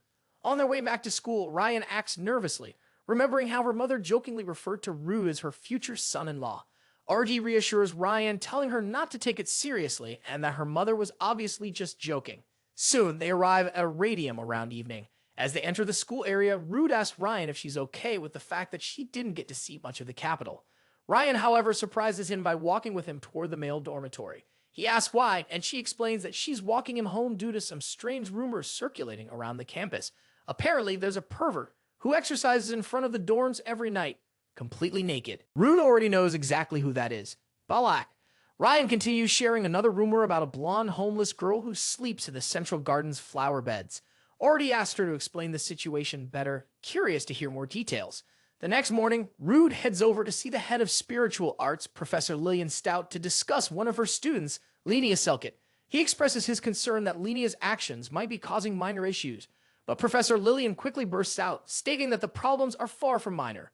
She explains that Linnea constantly skips classes, sleeps outside, swims in the central fountain, and even throws barbecue parties on the roof by herself. As her personal advisor, Professor Lillian has tried everything she can, but Linnea refuses to listen. Frustrated, Professor Lillian loses her calm, her stress palpable. It takes her a few minutes to regain composure before continuing. Professor Lillian admits that Linnea is an outstanding student, someone who, despite her disregard for rules, has immense potential. Most spiritualists value contracts and structure, but Linnea values her freedom above all else. She has an exceptional talent for befriending spirits. Professor Lillian believes that if Linnea could focus, she could become a great spiritualist, one even comparable to the professor herself. However, the problem is that Linnea's reckless behavior is becoming a major hindrance. Not long ago, she destroyed an entire training center simply because she wanted to test her spiritual magic. RD listens, overwhelmed by the idea of Aesir working with someone as unruly as Linnea. He can hardly fathom how she could be so careless with her abilities. "Why are you asking about Linnea?" Professor Lillian inquires. Rude explains, "I'm concerned an outstanding talent like hers will be wasted if she doesn't get her act together and graduate." At this, Professor Lillian urgently pleads with Rude, "Please talk to Linnea. She's especially susceptible to compliments from talented juniors like you." Rude, feeling cornered, reluctantly agrees to speak with Linnea, swayed by Professor Lillian's pleading. Meanwhile, Linnea lies on the school fields, completely indifferent to her image. She remarks to herself, "What wonderful weather."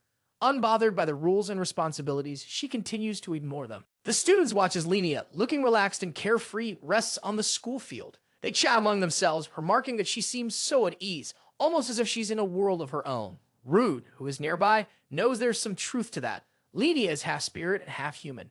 With that in mind, he decides to walk over and wake her. He gently nudges her, but she remains peacefully asleep. Still half dreaming, Lydia slowly rolls down the grassy slope and eventually wakes up. Rude asks what she's doing so early in the morning. Lydia replies drowsily that she had planned to look at the flowers, but ended up feeling tired and fell asleep. When she notices Rude, she curiously asks who he is. Rude introduces himself, explaining that Professor Lillian sent him. He tries to compliment her, but Lydia leans forward eagerly to ask if they could be friends. Before Rude can answer, she becomes captivated by a butterfly and runs after it, leaving him surprised and a little flustered. He then tries to get her to sit down so they can continue talking. He expresses his concern that she's causing trouble and might be at risk of being held back if she doesn't change her behavior. Liliana, however, seems unfazed. When he brings up the incident with the destroyed training center, she responds nonchalantly, "No one got hurt, so it's fine." Rude presses further, asking, "Are you okay with the idea of not graduating if you keep acting like this?" Lydia's response is blunt. "Why should I even care about graduating?" She questions. "This school has pretty flowers and the weather is warm, unlike my hometown, which is always covered in snow. I'd much rather spend my time enjoying the peaceful atmosphere here than attend classes." Rude, trying to steer the conversation back to the bigger picture, asks, "Didn't you come to Radium to learn how to fight dragons and become a dragon slayer? After all, people are dying because of the dragons." Lydia's response is unexpected. "Humans also killed dragons," she replies, "and I prefer my peaceful life over the conflict surrounding dragons." Rude, still fuming from his encounter with Lydia, reflects on his words to her. He's frustrated that she doesn't seem to understand the harsh reality of the dragon attacks, especially considering her sheltered life. He's trying to explain the cruelty of dragons and the devastation they cause, but Lydia remains unbothered. He feels like she's too carefree, disconnected from the serious battles being fought by dragon slayers to protect defenseless villages, yet she takes everything lightly. Lydia's response, however, only irks him more. She reveals that she's attending the school because it's her mother's alma mater, not because she has any real interest in becoming a dragon slayer or understanding the deadly threats to human lives. His frustration boils over and he storms off, telling her to keep enjoying her peaceful life, which he feels is being made possible by the sacrifices and lives of others. Later, Lydia, feeling guilty for making Rude angry, speaks to her father, who exists in spirit form. She confesses that she wants to be friends with Rude, but doesn't know how to make things right. Her father reassures her, telling her not to worry. He explains that friends sometimes fight, but it's through those fights that they get closer. He encourages her to apologize to Rude the next day. Lydia, determined to make amends, agrees. Her father, Peldua, the king of spirits, also expresses a desire to speak with RDE, though his motives remain unclear. Meanwhile, Rude continues to walk away, regretting his actions. He realizes that perhaps he was too harsh on Lydia. She doesn't fully grasp the weight of the battle between dragons and humans because she's lived her life isolated in a snowy mountain surrounded only by spirits. It dawns on him that he may have been unfair, especially when he compares himself to a seer who is much kinder and more patient, able to handle Lydia's eccentricities with ease. Rude wonders if he has failed to understand Lydia as well as Aesir has. As Rude reflects, he unexpectedly runs into Balak and Henith, who are still seething over the incident involving Ryan. Henith, visibly angry, continues to press Ryan to leave. Henith claims that Ryan is wandering around in front of the dorms, clearly wanting to get revenge for being punished for hitting Rude. However, Ryan tries to explain that there was a misunderstanding and that she already made up with Rude. She wants to bring him breakfast and check if he is okay since he was hurt. Ryan quickly stops speaking when Henny flares up and asks Rude if he indeed got hurt. Rude explains that it's nothing. Rian brought him to her place and sparred with someone, which caused him to get a little injured. Henneth declares that she is going to report everything to the professor. Realizing that they broke the rules by leaving the capital, RD immediately asks Balak to hold Henneth. Eventually, Henneth calms down and tells Ryan that they should all be friends. She says that she also wants to learn close-range martial arts in Snickers, suggesting that both she and Balak will just have to sacrifice their wrists and a couple of ribs. Ryan realizes that Henneth is still angry and decides to walk away. Meanwhile, RD asks Henneth why she is treating Ryan this way, to which Henneth storms off. Balak also leaves, mentioning that he has to do community service before morning classes, which he feels is ruining the school atmosphere, although he doesn't understand why. After the morning class ends, Lydia comes to see Rude and asks if he is hungry. They are later seen on the roof, where she made barbecue and asks which type he likes. He unconsciously replies that he likes it medium rare. Then he asks why they are having lunch on the roof. She explains that they can't have it in the class, or else there would be smoke everywhere. She also apologizes for what she said the previous day, acknowledging that it must have enraged him. She knows he is well aware of how dangerous dragons are to humans. They make up and become friends. Rude seizes the opportunity to compliment Linia in every way he can think of. He encourages her to do her best and get good grades, so everyone will look up to her, allowing her to have as many friends as she wants. Linia agrees, but with one condition. Her father wants to talk to you. Just then, her father appears in the form of a spirit, asking Linia to give them some space. She agrees and leaves. Rude then bows in greeting to Peldua, the king of the ice spirits, and introduces himself. Peldua asks directly, "Have you returned to the past?" Rude is shocked by how Peldua knows about him and responds that he knows the time in this world was reset once and that Rude's scent is familiar. Peldua further explains that the spirit world and the current world exist in completely different dimensions. However, spirits and spiritualists can forge connections, creating pathways between the two worlds. As a result, spirits that have left their original bodies along these paths are still influenced by the human world, which gives them a sense of déjà vu. This is how Peldua was able to sense the reversal of time, though he doesn't know what happened before the reset. He then asks, did Rude and Lenia know each other before the time reversal? Rude responds, it was someone else. I was just a nobody who followed that person. Rude proceeds to tell Peldua what happened before time was reversed. Peldua learns that Aesir disappeared along with the dimension dragon Saturn. However, Peldua points out Saturn might still be alive. He explains that Saturn is an extremely cautious being who never takes risks. He must have felt cornered, running away to recover his strength. Peldua also believes that Rude's brother must have been caught in the backlash, but won't die so easily. He is likely lost in another dimension somewhere with Saturn, Peldua says. Rude feels a sense of hope upon hearing this. Peldua then asks, have you tried to look for Aesir and Saturn's nest, the Island of Treasures? Rude explains, I need to prepare for the coming tragedies first. He then asks Peldua, do you know anything about the dragon who caused the time reversal? Peldua acknowledges that he knows who the dragon is, but reveals that he cannot say anything as he took an oath on his life about it. Peldua asks Rude about his daughter, curious about how she died before the time reversal. Rude explains it was the ice jade dragon, Nephron, that we couldn't find a single way to defeat. Just when Nephron was about to kill everyone, Lenia made a choice. She sealed herself in an enormous glacier with the ice dragon and smiled until the very end. Pua, however, knows that Rude is the only one who can change the world. He believes his daughter's life is in Rude's hands. Or he promises, I will do my best. Determined to help change his daughter's future, Peldua takes action. He gives some of his powers to Rude, who experiences intense pain. Peldua urges him to accept it. The power of a spirit will be helpful. I also want to protect my daughter. However, LRDE is upset. I didn't have any talent for spiritualism in the past, and we didn't even agree to a contract before you forced your way into my heart. Peldua reassures him, adding, I hope you won't disappoint me. He tells him that no matter where he is, he will be able to use the powers and hear his thoughts. Controlling minor spirits will become second nature to him. Not long after, Lenia returns, worried that they've been talking for too long. She sniffs Rude and remarks, you smell like my dad. Rude quickly comes up with an excuse. Your father is easier to get along with than expected. He's agreed that I can speak casually with him. Peldua is shocked but plays along, knowing that Rude is getting a little revenge for what he did earlier. A few weeks later, after that incident, Rude receives the Twilight Guild's investigation results on his brother. Abel White, the leader of the Twilight Moon Guild, is the one who scouted RD in the school cafeteria. He carried out the investigation on RD's brother, Aesir, and came to the same conclusion. There was no trace of Aesir. The Twilight Moon Guild is renowned for its intelligence gathering, so if they couldn't find Aesir, it means he likely never existed in this world after time was reversed. This implies that Aesir is trapped in another dimension. Peldua then asks Rude what he plans to do. Rude responds, I will search for Aesir's traces in the heavenly domain. But this is only possible if he earns the same number of wings as his brother. His second option is to look for Aesir on the Island of Treasures, where Saturn resides. But that won't be easy. He would need to get past the guards protecting the path to the island.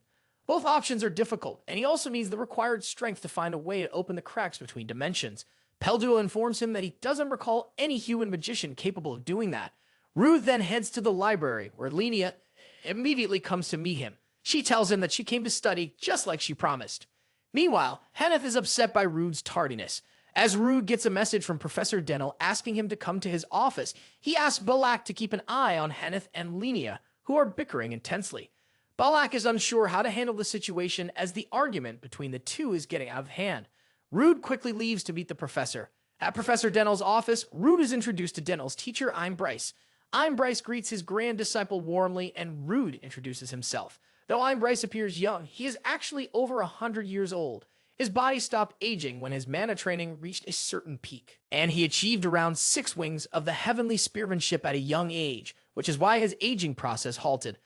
Bryce is incredibly talented and is also the person who defeated the ever-changing dragon Keanel Bryce, after remarking that RD isn't half bad, but a bit lacking in common sense for not bringing a gift or cake when visiting a teacher like him.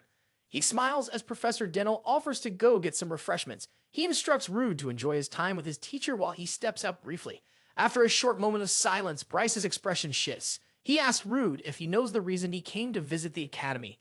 RD, not quite taking the situation seriously, jokingly asked if Bryce is a tourist based on the bags he's carrying. This causes Bryce to get upset. He scolds Rude for having an attitude problem, but then his tone changes to a more serious one. Bryce lowers his voice, making it clear that what he's about to tell RD must never be shared with Professor Denel. With an air of mystery, he reveals that Professor Damien has a connection to the ever-changing dragon Kyle. Bryce then reveals to Rude that the heart of the ever-changing dragon, Keanel, is beating in Professor Damien's chest. This shocking truth leaves RD stunned as he learns that no one knows how a human could survive with a dragon's heart inside them. Usually, such a feat would require either transplanting a small part of the heart or the use of powerful magic. However, the heart is gradually encroaching on Damien's soul. If it consumes him entirely, it could trigger a second ever-changing incident, much worse than the first. In the previous timeline, Jeremy had convinced Damien to kill himself before that could happen, a decision everyone believed to be the right one at the time. However, Jeremy kept the heart after Damien's death, unaware of the dangerous consequences of keeping it. Shortly after, Adian was ambushed by the Lightning Dragon, drawn there by the ever-changing dragon's heart. In that battle, hundreds of dragon slayers were killed, including both Professor Danel and Bryce. Rude, confused and troubled, asked Bryce how he knows all of this. Bryce explains that he's been monitoring Damien closely because of the dragon's heart inside him. He emphasizes that Professor Danel cannot know about this connection. As Danel has attachment issues, he might react poorly to the information. RG presses further, asking why Bryce is sharing this with him. Bryce responds, Rude, being from DeSaul and a victim of the ever-changing incident, has the right to know the truth. He then asks Rude about Damien's behavior recently. Rude describes Damien as reserved but not a bad person. Bryce instructs him, report any signs of aggression or personality changes in Damien immediately. Realizing that Jeremy is likely the one who informed Bryce about Damien, RG warns Bryce, Jeremy is not trustworthy. He's the type of person willing to sacrifice anything to achieve his goals. Asks Rude, do you have any solution other than killing Damien to prevent another tragedy? Rude replies, I'll figure something out in the meantime. Just then, Professor Denel returns, and quickly takes the items Denel bought for him and leaves, telling Rude, I'll watch what I can do. Denel is left confused by his teacher's cryptic words. When Rude gets back to the library, he doesn't see his friends there, wondering where they went. He sees Balak's note on the table, informing him that he couldn't calm the two ladies. So, they were sent out of the library. The two ladies were about to hold a duel on the roof, which worried Rude. Ryan came over asking, what's wrong? He told her to leave him alone as he was trying to prepare for his exams. She teased him, asking, are you deciding to ignore me because your friend hates you? He replied, it's not like that, and then asked, are you still mad because of Henneth? She said no. Then she leaned over asking, what are you reading? It turned out to be a report on the ever-changing incident regarding the 7 dragons. Ryan asked, aren't you having the weird thought of trying to get revenge on the dragons by going to the southern region? He replied, that region is crawling with dragons. If I go there, I'd be serving myself on a silver platter. She was relieved. After all, she had heard him claim he would kill all the dragons. Rude told her, I'm serious about that. I'm going to gather as much power as I can, and after that, I'll kill the 7 dragons one by one and exterminate their kind altogether to regain what I've lost. Ryan then said, but all this talk about the 7 dragons is just legend. They might not even exist. She suggested, maybe the one that appeared during the ever-changing incident might have been called a dragon simply because it resembled one from the records. However, Rude tells her that it's all true. Those dragons exist. The one he saw 10 years ago was nothing short of a world-ending calamity. Since he experienced it once, he doesn't want to go through it again. That's why he wants to eliminate the dragons. Ryan apologizes and asks, aren't you scared? He replies, no, should I be? She says, I'm just scared that the people around you will get hurt or die. He stands up, saying, I'm going to have something to eat. Ryan asked him to wait, then says, I'll help you. I'll lend you my strength to fulfill your goal. Whether it's strategizing a plan to slay the 7 dragons or establishing a guild, I'll do what I can. Ruth is surprised. Why are you going to such lengths to help me? She simply replies, I just want to. He remarks, people might think you like me if you don't have a reason. She glares at him and runs away, blushing. Later, she berates herself for making things even more awkward by running away, trying to convince herself that there's no way she would like a guy like Rude. However, Professor Mason sees her and drags her to the training room, obviously looking forward to beating her again. He uses the excuse that he wants to see how much she has progressed. They are both seen exchanging moves, with Professor Mason getting impressed by Ryan's growth and fighting prowess, especially the new footwork she's using. She even manages to land a counterattack on him. But Professor Mason seizes the opportunity when he notices Ryan let her guard down. He delivers a hit on her. Ryan falls down, feeling the hurt of the attack. Professor Mason then remarks, you're proving yourself. Ryan retorts, it's all due to someone else's help. To which Professor Mason, already aware, nods and says, rude. He remarks that they both seem close, causing Ryan to blush. She immediately runs away. Later in the evening, Rude is seen outside the dorms. Peldua talks about the likelihood that Ryan might be interested in Rude, suggesting that it could be a good thing. He tells Rude, you need to understand that the Ryan you knew in the past is completely different from who she is now. The next day, students are seen talking around the school premises about the test they have. Rude is sitting by the side reading a book, but his mind is elsewhere. He's focusing on Ryan, who has been openly avoiding him. Pillarua teasingly suggests maybe Ryan is too embarrassed to look at you since you drove a wedge between you both with your tactless words.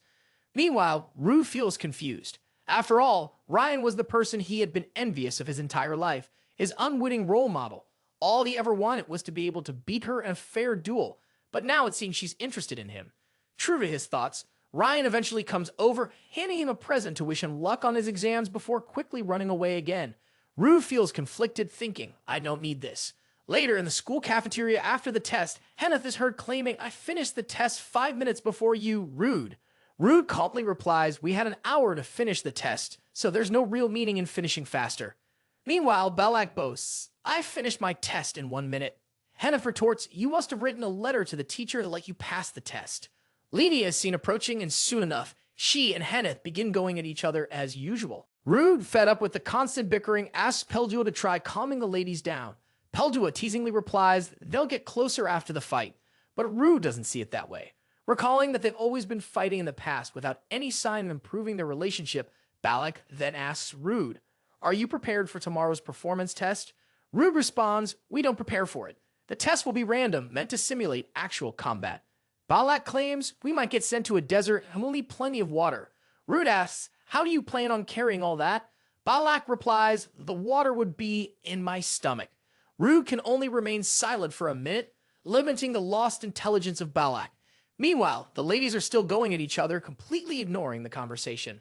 The next day, before the commencement of the test, Professor Arthur informs the first years that the test will take place on the Artium exclusive testing grounds located on the outskirts of the Althea Empire. The grounds span various parts of the continent, and the students will face different kinds of monsters depending on the climate and environment. However, it won't only be monsters they'll face. Once they're transported to their assigned regions via the Warp Gate, they must overcome the monster's interference to track, find, and kill dragons. This is the final objective of the performance test. Professor Arthur adds, normal swordsmanship won't be enough to scratch the dragon's tough hides, and their intelligence is far greater than that of normal monsters. Furthermore, dragons have an innate resistance to magic. He explains that those who perform exceptionally well in each field will be given the chance to take an additional test. The final test will be a tournament match, and the winner will gain the right to carry a personal weapon from the Arganium Vault. With that, the Warp Gate is activated, signaling the start of the test. As Rude heads toward the Warp Gate, he recalls his past life where he was completely beaten by Ryan during the final tournament. He plans on changing that outcome this time around. Once the gate activates, he is transported into an unknown forest. The environment is dense and mysterious, and he's unsure of where exactly he is. Pelua, sensing the area, notifies Rude. I detect some monsters in the vicinity. However, Rude's goal isn't to deal with those monsters. His objective is far bigger. Suddenly, a huge ogre attacks RD from behind, its massive form charging at him with brute force. Without hesitation, Rude swiftly cuts the ogre's Achilles tendon, sending it tumbling to the ground. Blood pours from the wound as Rude finishes off the monster, creating a bloody massacre. The stench of blood fills the air, a scent that no dragon, especially a horned snake dragon, could ever ignore. Moments later, Rube hears the sound of an enormous creature approaching, its footsteps causing the ground to shake violently. The vibration sends excitement coursing through Rude's body. He knows what's coming. The dragon. Rude judges from the ground-shaking footsteps that the dragon approaching them is a huge one. Before he can prepare for the impending battle, Willem suddenly bursts into view. Looking terrified and frantically trying to escape, he rushes toward Rude, shouting that they need to run away. But before he can finish his warning, the dragon is already upon them. Willem, paralyzed with fear, collapses onto his butt, too scared to move. The dragon is a massive, terrifying sight. Its scales glisten as it rears up. Ready to strike, RD instinctively raises his sword to block the incoming attack. But as soon as the dragon's power connects, he feels how immense its strength is. His sword groans under the pressure. He knows it won't last long if he stays locked in a direct clash. Thinking quickly, he uses the force of the dragon's strike to propel himself into the air, narrowly avoiding the creature's deadly blow. Mid-air, Rude activates the heavenly spearmanship. His back sprouts 3 wings, a power he's only just acquired. While he's still unable to use air slashes, the sheer strength of the 3 wings is enough to give him the edge. With focus and precision, he dives down toward the dragon. Using the technique from the heavenly spearmanship, he drives his spear-like sword into the dragon's head with immense force. Willem, still on the ground and in disbelief, watches as Rude calmly deals with the dragon's ferocity. His shock grows even further when he shouts at Rude to give up, warning him that unless he uses the air slashes, his sword won't stand a chance against the dragon's tough scales. Rude, undeterred, simply tells Vim to sit and watch. He is fully aware that the dragon's scales are nearly invulnerable. But he knows every creature has its weak points. As the dragon rages on, he begins to target the vulnerable areas between its scales, its eyes, breathing holes, and joints. Each hit lands with precision, though the dragon's durability makes it a tough battle.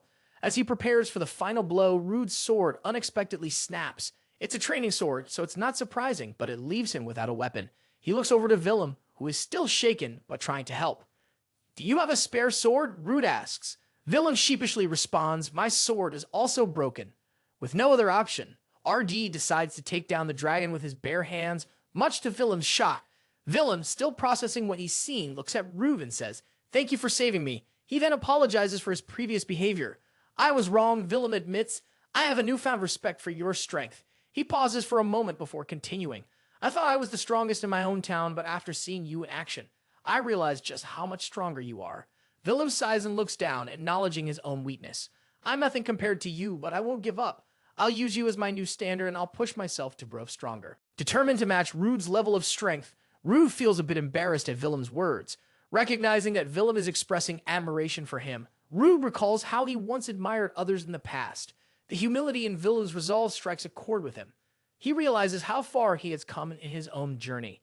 Just then, a teacher arrives, notifying them that their performance test is over. They can now head back to the meeting point. As they make their way back, Rude and Vim are unaware that someone is observing them from a distance. A familiar figure is watching their progress with a keen eye. It turns out to be familiar of Iradium's director, Gerard Degram. He remarks RD is indeed a fine fighter, just as the rumors have said. Professor Daniel asks the director about Rude's performance. The director acknowledges that Rude is truly beyond his expectations. Initially, he thought RD would struggle with an adolescent Terra Dragon, but Rude defeats it with ease. Professor Daniel adds that Rude's talents are unprecedented.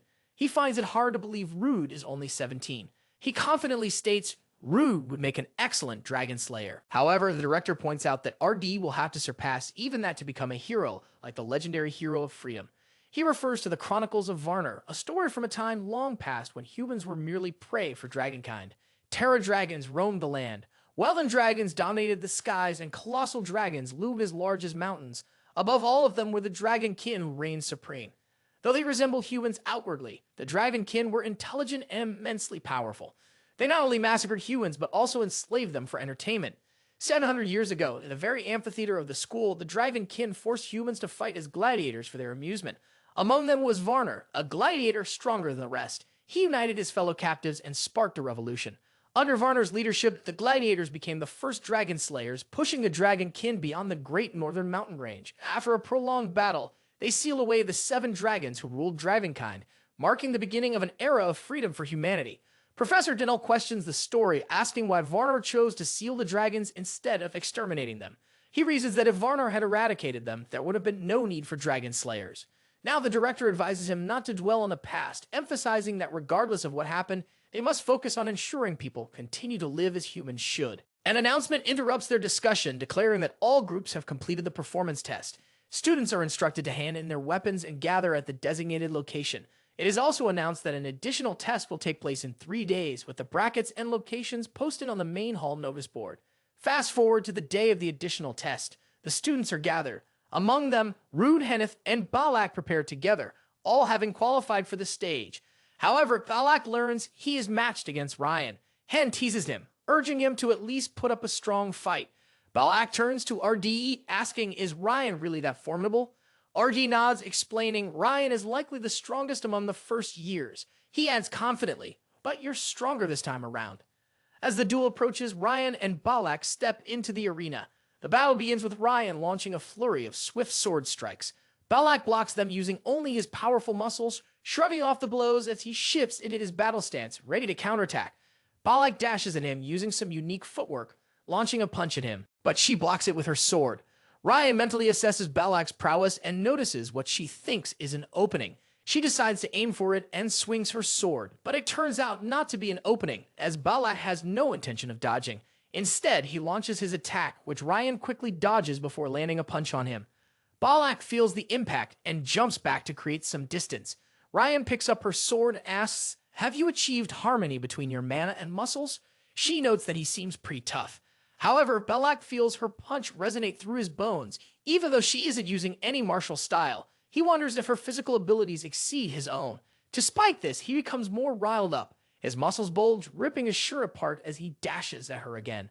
To his surprise, she flings him over with ease and remarks, you must be an exhibitionist. She sends a punch at insane speed, which he quickly dodges, but it turns out to be a feint. He gets kicked and is sent flying to the ground, staggering as he tries to stand.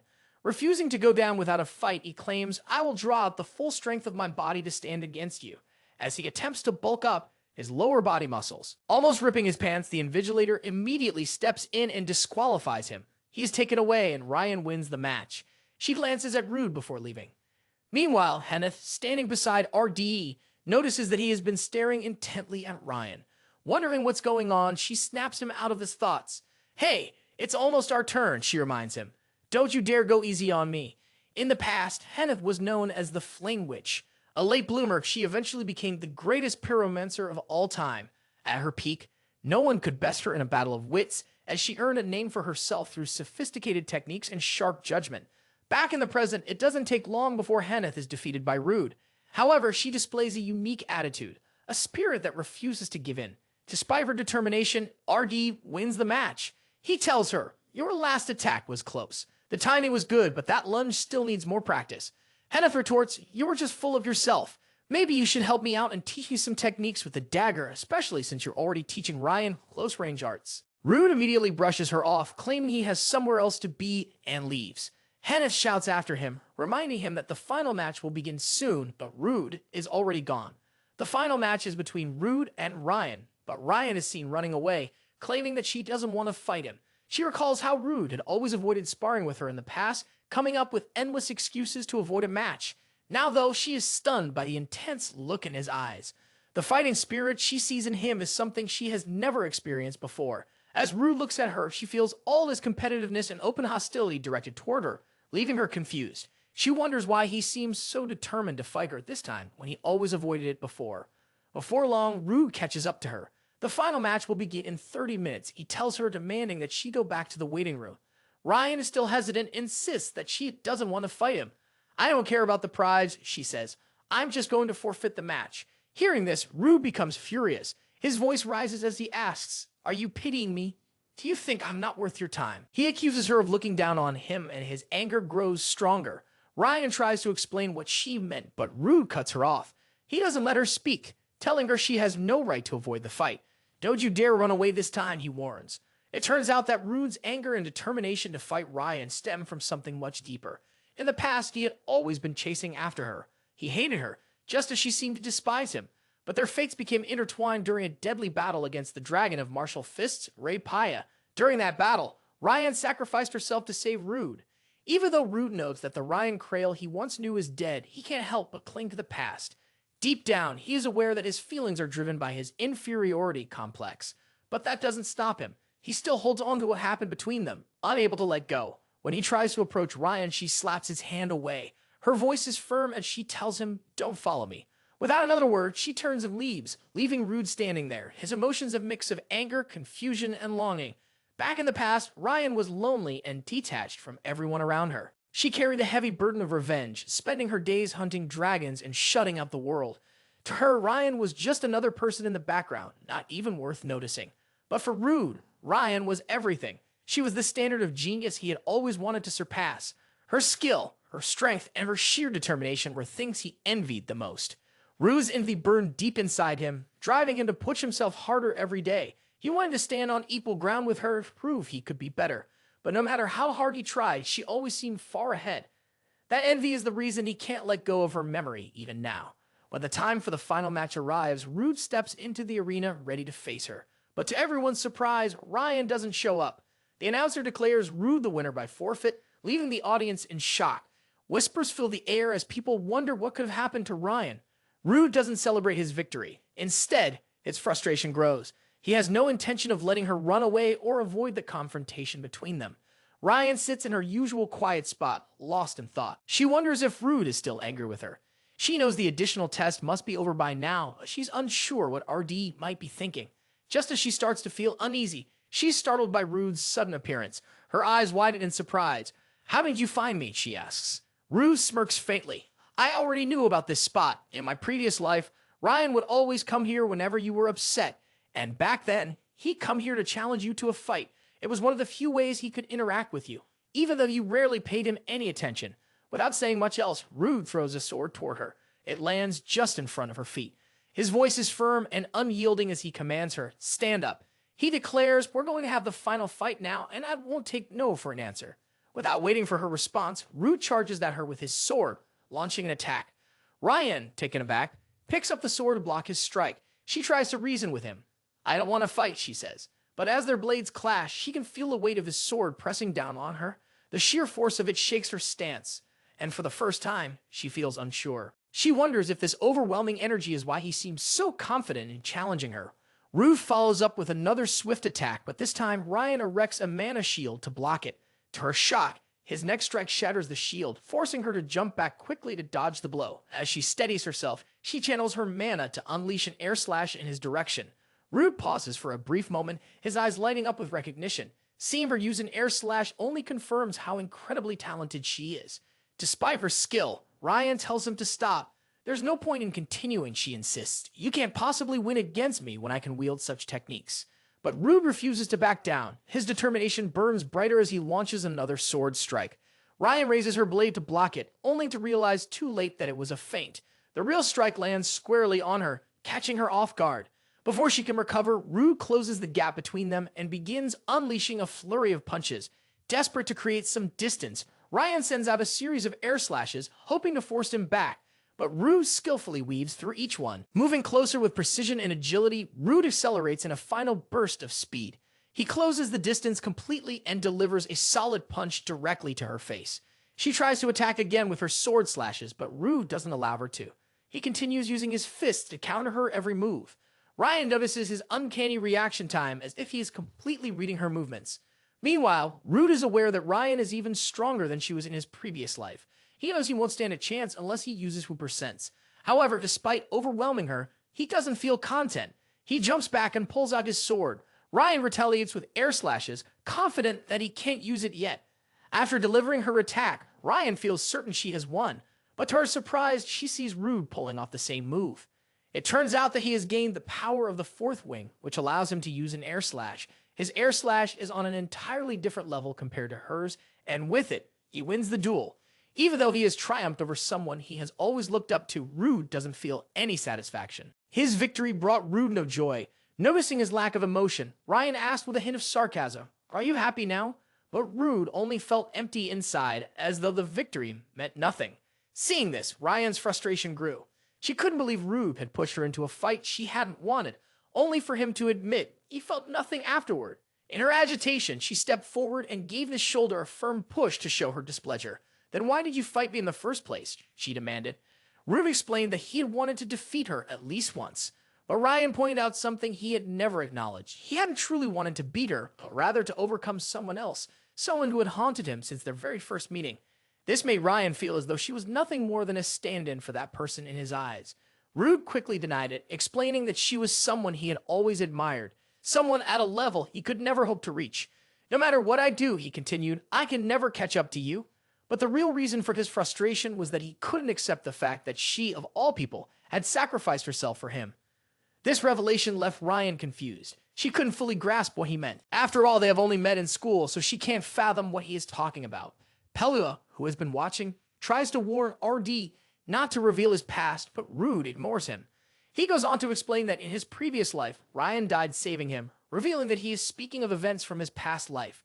Ryan becomes confused and asks, "What are you talking about?" Rude then reveals that he went back in time to an earlier point in his life and that she must have noticed it too. He explains that his mana level is too complete to be explained simply by talent in martial arts, and his skill and deftness would be impossible without prior experience. He adds, I can even copy the talents of people I've just met, which wouldn't be possible unless I had already experienced those abilities. Ryan is stunned by what he just revealed, but as she processes his words, she realizes that this perfectly explains the dissonance she's been feeling and all the questions she's had, including the fact that Rude already knows her, an adult version of her that she isn't even aware of. Rude acknowledges this and explains how he became obsessed with trying to beat her, mainly because of how she always treated him like garbage. He tells her that she went off and got herself killed after saving him, which surprises her even more. Ryan is dumbfounded by the fact that the person Rude hated, longed for, and looked up to was actually her. She suddenly understands why he was trying so hard to fight her, even though she's stronger than she was in the past. She asked him, "Why did you apologize back then when I was crying? And why, if you really hated me, didn't you just pass by without saying anything?" After all, he even taught her close-range martial arts and showed her around the capital. Rude replies, "In the previous life you looked down on me. I have been trying to challenge you." He admits, "We were nothing more than strangers back then. I need to prove something to myself by confronting you." However, Ryan explains, "This might be my second chance. I've done things differently this time." She points out, "In this life, you even gave me your handkerchief when I was crying in the stairwell." She reaches out and touches his face, but Rude slaps her hand away in response. Ryan then says, "I apologize on behalf of my past self, admitting I treated you like garbage back then." However, Rude doesn't want her to apologize to him. He becomes angry, insisting that he doesn't want to feel more miserable than he did in his previous life.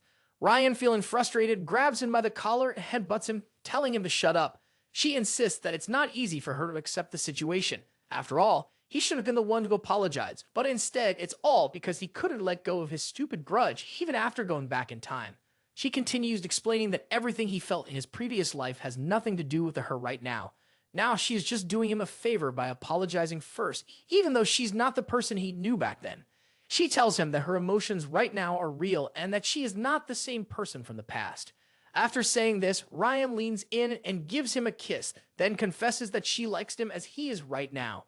Rude wakes up with a start the next morning, his mind racing as he recalls everything that happened the previous night. He hopes that it was all just a dream, but Pelua quickly informs him that it was no dream. Pelua scolds him, saying that he should be ashamed of himself for revealing everything to Ryan, who is now terribly embarrassed by the whole situation. He goes on to say that Rude's behavior was even more embarrassing, especially since he ran away after Ryan confessed her feelings to him. Rude yells at Pelua to stop talking, trying to convince himself that he will pretend nothing happened.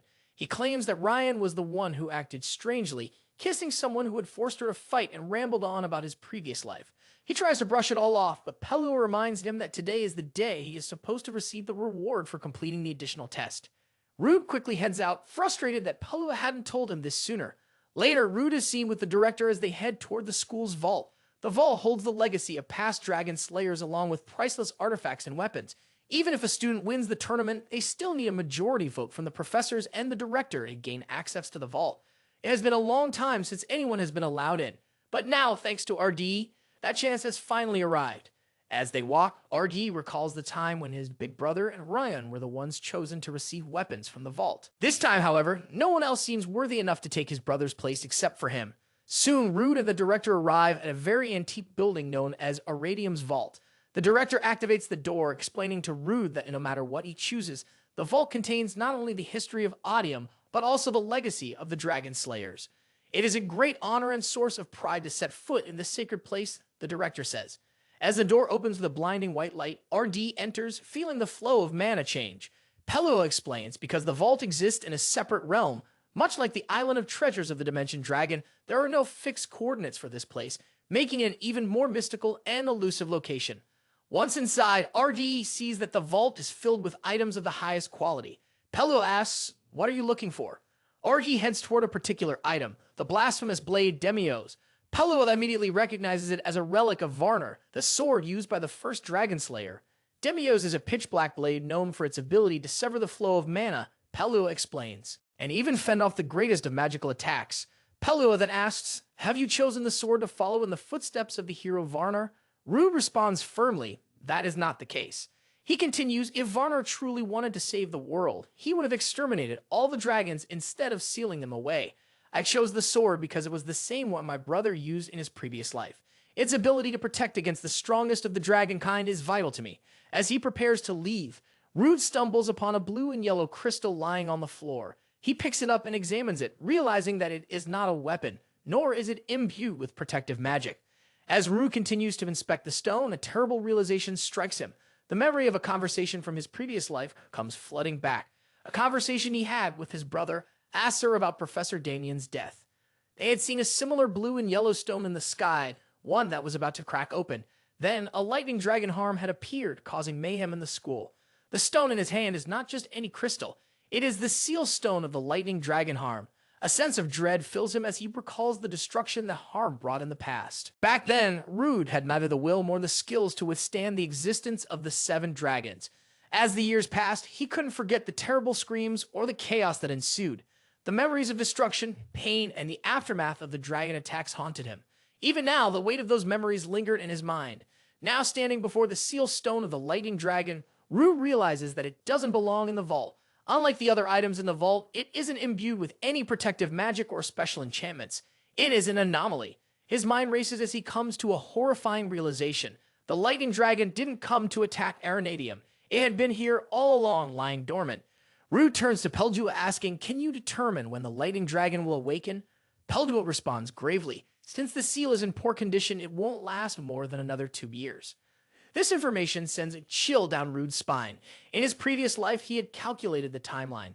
Based on those calculations, the lightning dragon would likely awaken in about 6 months from now, which aligns with the events that had transpired before.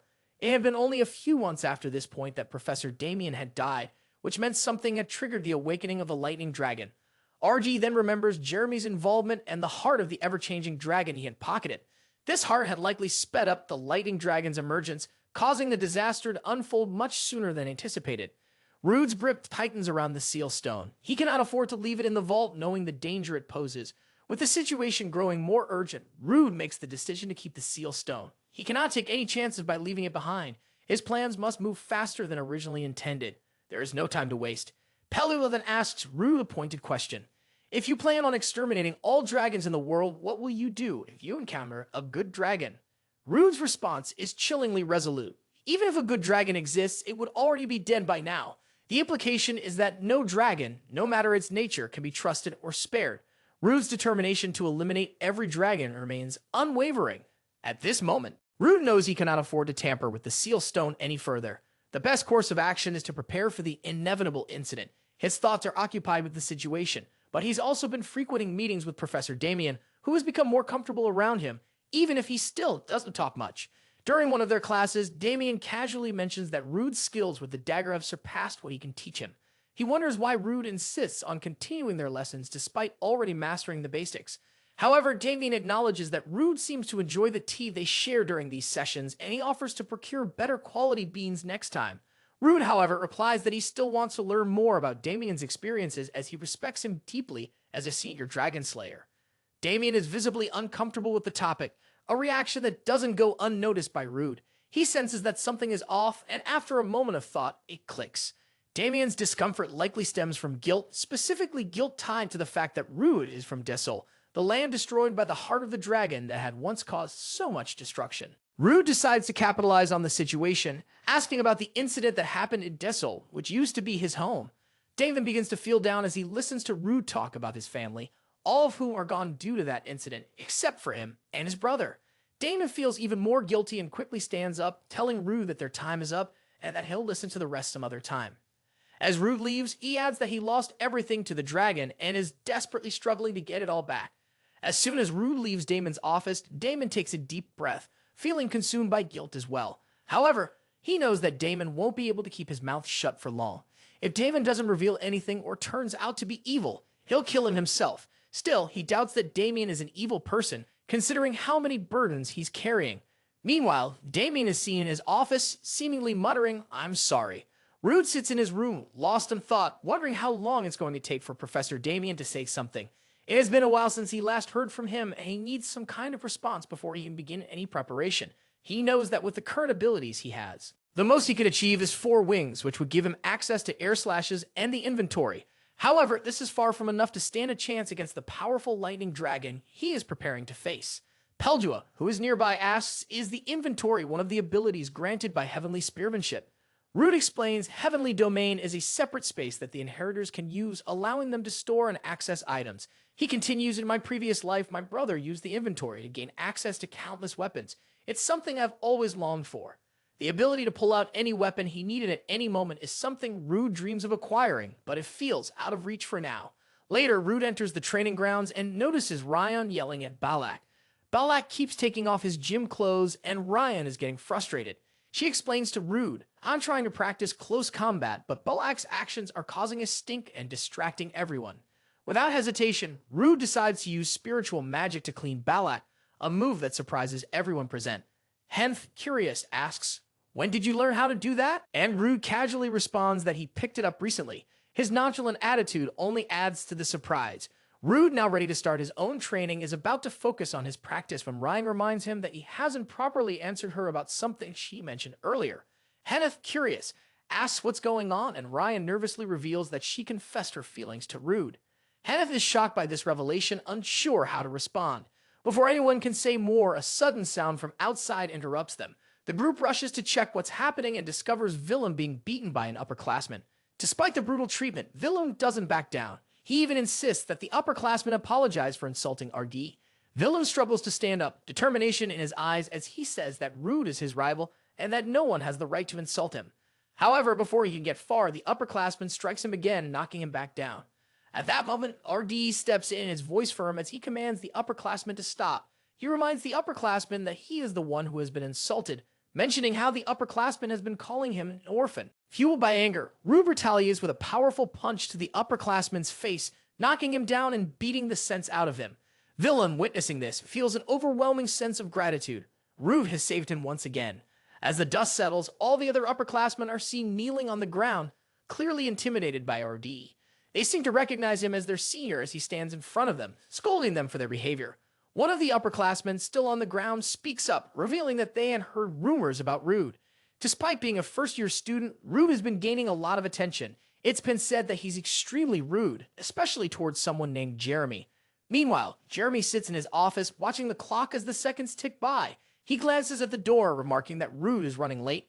It seems that Jeremy has been expecting him, though it's unclear why or what the meeting will entail. Rude storms into the student council office, his frustration palpable as he forces his way in to confront Jeremy, who has been waiting for him. Jeremy remarks, "You're a little later than expected," and gestures for him to take a seat. However, Rude kicks the chair away. His anger was evident as he stood, looking all pissed off. With a cold tone, he directly asked Jeremy what he was scheming and why he had the upperclassmen attack him. Jeremy quickly clarified that it was all a misunderstanding. He denied ever ordering the student to hurt Rude, but admitted that it was true Rude had been rude to him.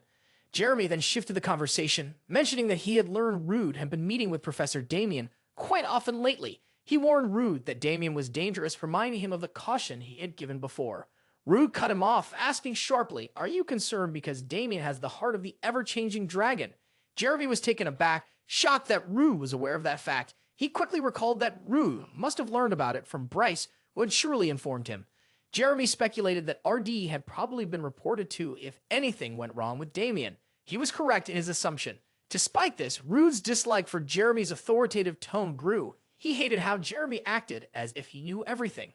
Driven by a surge of frustration, Rude moved closer to Jeremy, his voice firm and resolute. He declared, "I won't let Damien die. I'll make sure of that," making it clear that his resolve is unshakable. Meanwhile, in his own office, Damien is making tea, lost in thought. As he brews the tea, his mind drifts to the troubling realization that he should inform Rude about something important, that he too has the heart of the ever-changing dragon.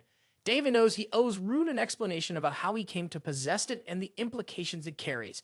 A brief flashback then plays in Damon's mind. As a child, he is seen sitting in a study with his grandfather. Damon's earliest memories are vivid and filled with warmth. He remembers the comforting smell of freshly roasted coffee filling the air and his grandfather's rough hands gently ruffling his hair. His parents, both dragon slayers, had passed away when he was very young, and it was his grandfather who stepped in to raise him with all the love and care he could give. Damien had always admired his parents and dreamed of becoming a dragon slayer himself when he grew up, following in their footsteps. However, as he got older, Damon's hopes for this path began to fade. He developed a severe sensitivity to mana, a condition that started when he was just a child. The pain was unbearable, so intense that it made even breathing a challenge. His body struggled to cope with the constant agony. Despite the best efforts of renowned doctors and powerful magicians, there was no cure in sight. His grandfather, deeply frustrated by the helplessness of the situation, was torn between his love for Damien and his inability to help. One fateful night, when the pain became unbearable, his grandfather made the ultimate decision. He entered the room with the heart of the ever-changing dragon, knowing that it was the only thing that could save Damien's life. With no other choice, he had to force Damien to swallow the heart, knowing that the consequences would be far-reaching. It was a painful, irreversible decision, but it was the only way to ensure Damien could continue to live. Back in the present, Damien is deeply aware of the gravity of what his grandfather did. He understands that his grandfather's actions were born out of love and desperation, but the weight of guilt still presses heavily on him. He knows that if Rue wants to resent him for what happened, he has every right to do so. But at the time, Damien had no idea how deeply the heart of the ever-changing dragon would affect him, or how it would shape his life in ways he couldn't have anticipated. Now, as he faces RD, the guilt of carrying the dragon's heart within him overwhelms him. Damien feels the burden of his past actions, and in a moment of vulnerability, he reveals this truth to Rude. In the Alchemy Club room of Magic Research Building B, Henneth is found asleep at her desk, her head resting on an open alchemy book. The peaceful silence is broken when a female student enters and gently wakes her up. She asks, "Did you have your usual training session with Lady Rihanna?" Henneth stirs, groggy, lifting her head, and replies, "I couldn't focus on anything during the training. Lady Rihanna gave me a break and ended the session early." She pauses, looking exhausted, and confesses, "I'm feeling stressed and tired." Her friend, clearly concerned, assumes it's because of the upcoming festival. But Henneth sighs and reveals, "It's not the festival I'm worried about." She takes a deep breath before continuing, "It's Rude. I'm afraid he won't hang out with me anymore now that he's dating someone." Her friend teases, "Ah, so you're interested in Rude too." A comment flusters Henneth, causing her to turn away, embarrassed by the suggestion. It is at that moment that RD walks into the room. His presence is confident as he asks, "Is this the Alchemy Club room?" He expresses interest in joining, catching Henneth off guard. Her initial reaction is to fluster and stammer. Quickly, she says, "But you're not even a magician," almost as if trying to dismiss his request. However, her friend, having overheard the conversation and noticing Henneth's discomfort, quickly hands Rube the registration form. She gives Henneth a knowing look, realizing that Rube is the very person Henneth had been worried about. With a wink, she excuses herself, saying, "Henneth will show Rube around." Once Rube finishes registering, Henneth takes his form and looks it over. She reads the reason for his application. She's taken back when she sees that he's applying to develop potions and other medicines, something she hadn't expected. It strikes her as unusual because she knows Rude is far from being a typical magician. Her mind races trying to process this new information. She quickly scurries off, telling Rude, "I'll look into the research records for you." Needing a moment to collect her thoughts, Rude stands in the Alchemy Club room. His attention is drawn to the work Henneth is immersed in. The papers and books scattered across the table catch his eye, and he realizes that she is studying mana fever. The condition arises from unique constitutions and diseases that emerge from unknown causes. Mana fever is one of the most dangerous. It occurs when the body can't handle the release of mana, causing an overwhelming fever that is incurable. The patient eventually succumbs to death. Unable to cope with the excess mana, Rude immediately thinks of Damien's past condition, which is similar in nature. In his previous life, Henneth spends countless hours trying to find a cure for RD's older sister, Ryla Haplia, who suffers from mana fever. Despite her tireless efforts and extensive research, Henneth is too late. Ryla passes away before the cure can be created. The grief is devastating, and Henneth falls into a deep sorrow. Unable to move past the loss, it is Rude who has to scold her, reminding her that they have a larger purpose, to deal with the dragons. Eventually, Rude succeeds in overcoming that challenge. But the memory of Raella's death always lingers in their minds. Now in this new timeline, Henneth is once again researching man fever, this time with the hope of saving her sister. Rude, who sees the pain in her eyes, decides to speak up. I've seen a patient who was cured of man fever. He says, his voice steady. It's a rare and unlikely occurrence. Hannah's eyes widen and she becomes immediately agitated. Who is the patient? Where is she located? She commands, her voice sharp with urgency.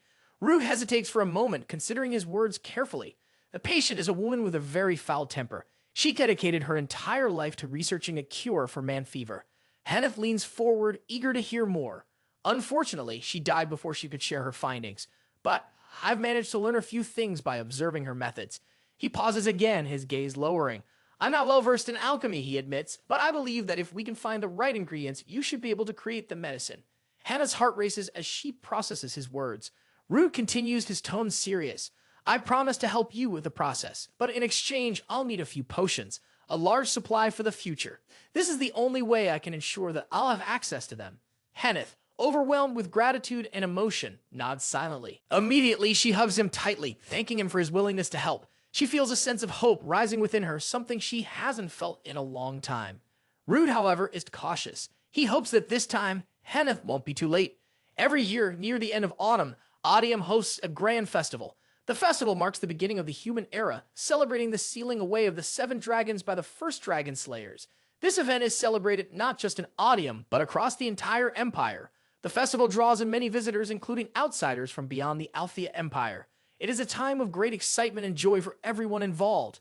However, Ryan feels upset during the festival. She wishes she could explore the festivities with Rude, but he is too busy, leaving her to wonder why he cannot spend time with her. Ryan, alongside Henneth, sits in a corner looking exasperated. They both sigh at the same time, startled by their simultaneous reaction to the situation. Both of them feel lonely, especially since they are at the festival without their friends. Ryan turns to Henneth and asks, "Why are you here at the festival alone?" Henneth, flustered, recalls how she is usually with Rude, but something feels off this time. Even though Rude and Ryan are not dating, Henneth still feels uncomfortable. She realizes that she is lonely too. She returns Ryan's question, wondering why he seems so lonely as well. It becomes clear that they have both been left behind by their friends. As they talk, Henneth is about to bring up a different topic, but she is interrupted when Lenina approaches. Lenina greets Henneth and introduces herself to Ryan, explaining that she is also Rude's friend. Not long after, Henneth and Lenina start bickering with each other, much to the amusement of passing students who watch them and whisper to one another. Soon, Balak appears dressed in the traditional clothing of native tribal people. He proudly claims that his family wears these clothes during the festival, as it is part of their tradition. Willem is seen standing beside him, also wearing the same outfit. Henneth is surprised to see Willem dressed this way and asks when they became friends. Balak explains that Willem is actually much tougher than he appears, and that he invited him to a muscle training session. The two of them have been bonding over physical activities for the past few weeks. As the girls roll their eyes at the situation, they comment that Balak and Willem are covered in sweat. They decide to head off in another direction. They eventually arrive at an ice cream shop, where Henneth remarks, Rude somehow managed to bring everyone together. However, it also seems like he has his own hidden agenda since he is not present with them now. Henneth and Lenina begin to bicker once again, but Ryan quietly decides to leave. She reflects on the fact that Rude is not with them because he is preparing for the future he has already seen and spoken to her about. She hopes that he isn't trying to shoulder all those burdens alone. Meanwhile, Rude is at another location, having just finished reading research books and records. He is deep in thought, focusing on his work. Pelua teases Rude for taking so long to absorb such a small amount of knowledge. Rude, unfazed, retorts, Peldua, you can't judge human intelligence by your own standards. You're the king's spirit, not bound by human limitations. Peldua then brings up an important point. Despite Rude's ability to draw on mana to enhance his physical abilities, his human body still has its limits. No matter how much Rude amplifies his strength, he cannot overcome the natural constraints of his body. Peldua asks how Rude had dealt with this issue in his past life. Rude calmly responds, there was nothing to solve. I simply lived with it until my body broke down. He explains that his arms and legs became stiff and he was constantly coughing up blood. Yet it didn't stop him from fighting. The reality of their battle against the 7 dragons, beings known as moving catastrophes, made any personal sacrifice, even his life, seem insignificant. Rude is determined to rid the world of the dragons, especially one that had taken his brother away. He also mentions that he still has one last trick up his sleeve if things go wrong. After his conversation with Peldu, RD heads to the school director's office. When Gerard de Graham, the director, sees Rude, he is surprised. Gerard is a legend in his own right, known as the Slaughterer for having decapitated countless dragons in his time. He is most famous for surviving the mission to slay the ever-changing dragon, a feat that few could ever hope to achieve. Though Gerard is retired from the front lines due to the severe injuries he sustained during that battle. His remarkable achievements earned him the prestigious position of Director of Regium. Gerard, Rude asks, "Why have you come to see me?" Rude responds, "I had the opportunity to speak with Damien about several things. One of those topics involved you." Gerard furrows his brow. "What do you mean by that?" Rude continues, "It turns out that you are Damien's grandfather." Gerard's eyes widen in shock. Rude adds, "I also mentioned your peculiar constitution when you were younger and the strange heart you had." Gerard's expression darkens. "What are you talking about?" he demands. Without hesitation, Rude replies, "It's about the ever-changing dragon's heart that you implanted into Damien." The revelation sends Gerard into a fit of rage. In an instant, he charges at Rude with incredible force, smashing the desk in his path. He grabs Rude by the throat, lifting him off the ground. Rude attempts to retaliate with a sword chief slash, but Gerard effortlessly stops the attack with his hand. Undeterred, Rude triggers an explosion, creating enough force to break free from Gerard's grasp. As Rude lands on the ground, Gerard growls. "You should be prepared to face death," he warns, for revealing such a dangerous secret. Gerard then launches a deadly attack, aiming to end Rude's life. Rude realizes just in time that Gerard's intentions are lethal, not just a simple warning. He tries to parry the attack, but the sheer force of Gerard's strike is overwhelming. In a split second, Rude uses a low-tier wind spiritual art to escape, narrowly avoiding the attack. Even so, Gerard's strike grazes him, leaving a painful wound. Rude quickly applies potions to heal himself, but the damage is significant. His four-wing activation, though powerful, is nowhere near enough to counter Gerard's overwhelming mana concentration. Gerard's powers leads above his own, and Rude understands the danger of facing him directly. Despite the odds, Rude remains calm. He knows he won't be fighting Gerard alone. Just as Gerard is about to launch another attack, a figure suddenly appears. It is Ain Bryce, who strikes at Gerard with a powerful attack. Gerard reacts instantly, jumping back to dodge the strike. Several days ago, Rude had informed Ain Bryce about his plans to deal with the ever-changing dragon's heart, explaining that he needed time to carry out the procedure. Rude asked Ain to hold off Gerard without resorting to killing him, a request Ain Bryce agreed to after seeing the unwavering determination in Rude's eyes. When the confrontation with Gerard finally came, Rude tried to reason with him. He told Gerard that they had a plan to save Damien. Gerard was steadfast in his refusal to believe that removing the heart would do any good.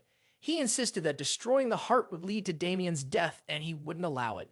He recalled that when he took the heart for the ever-changing dragon, Einber had warned him that Damien wouldn't survive it, yet Damien had lived without issue ever since.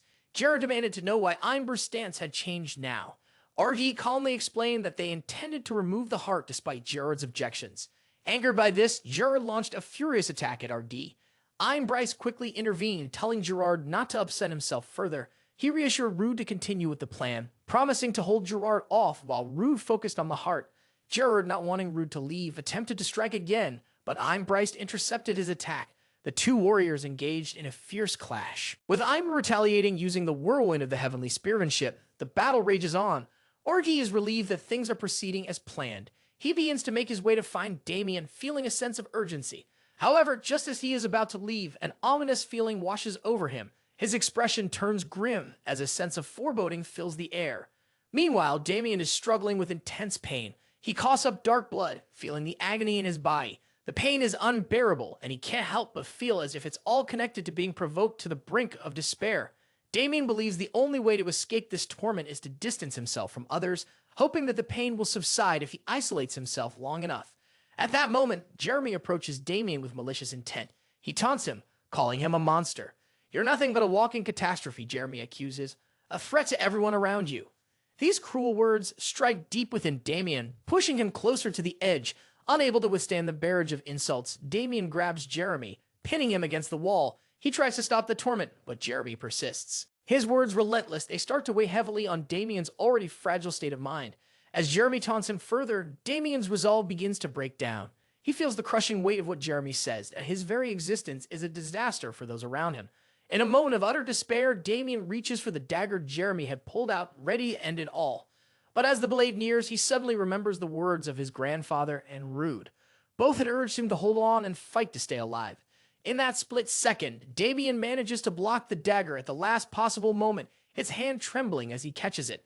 However, the action unknowingly triggers a far more dangerous consequence. The ever-changing dragon's heart within Damien reacts violently, unleashing an overwhelming and terrifying aura. The air thickens and the sky above turns into a blood-red hue, transforming into a crimson night that fills the world with dread. Rude, who had been making his way to find Damien, immediately senses the catastrophic shift in the atmosphere. His eyes widen in horror as he realizes the worst possible outcome has come to pass. The return of the ever-changing dragon had begun. As a dark liquid fell from the sky like rain, Ryan and the others realized something was terribly wrong. This was no ordinary rainfall. It was fragments of mana, dark and unnatural. Within them, Ryan sensed a blind and overwhelming drive, a relentless hunger she knew all too well. The mana fragments began to shift, merging into strange creatures that rushed toward a father and his daughter. Without hesitation, Ryan moved to intercept, calling for the two to get to safety. She faced the advancing creatures, determined to protect them. Nearby, a male student froze in shock at the sight and sank to the ground. Ryan called out to him, urging him to focus and choose, either to run or to help in the fight.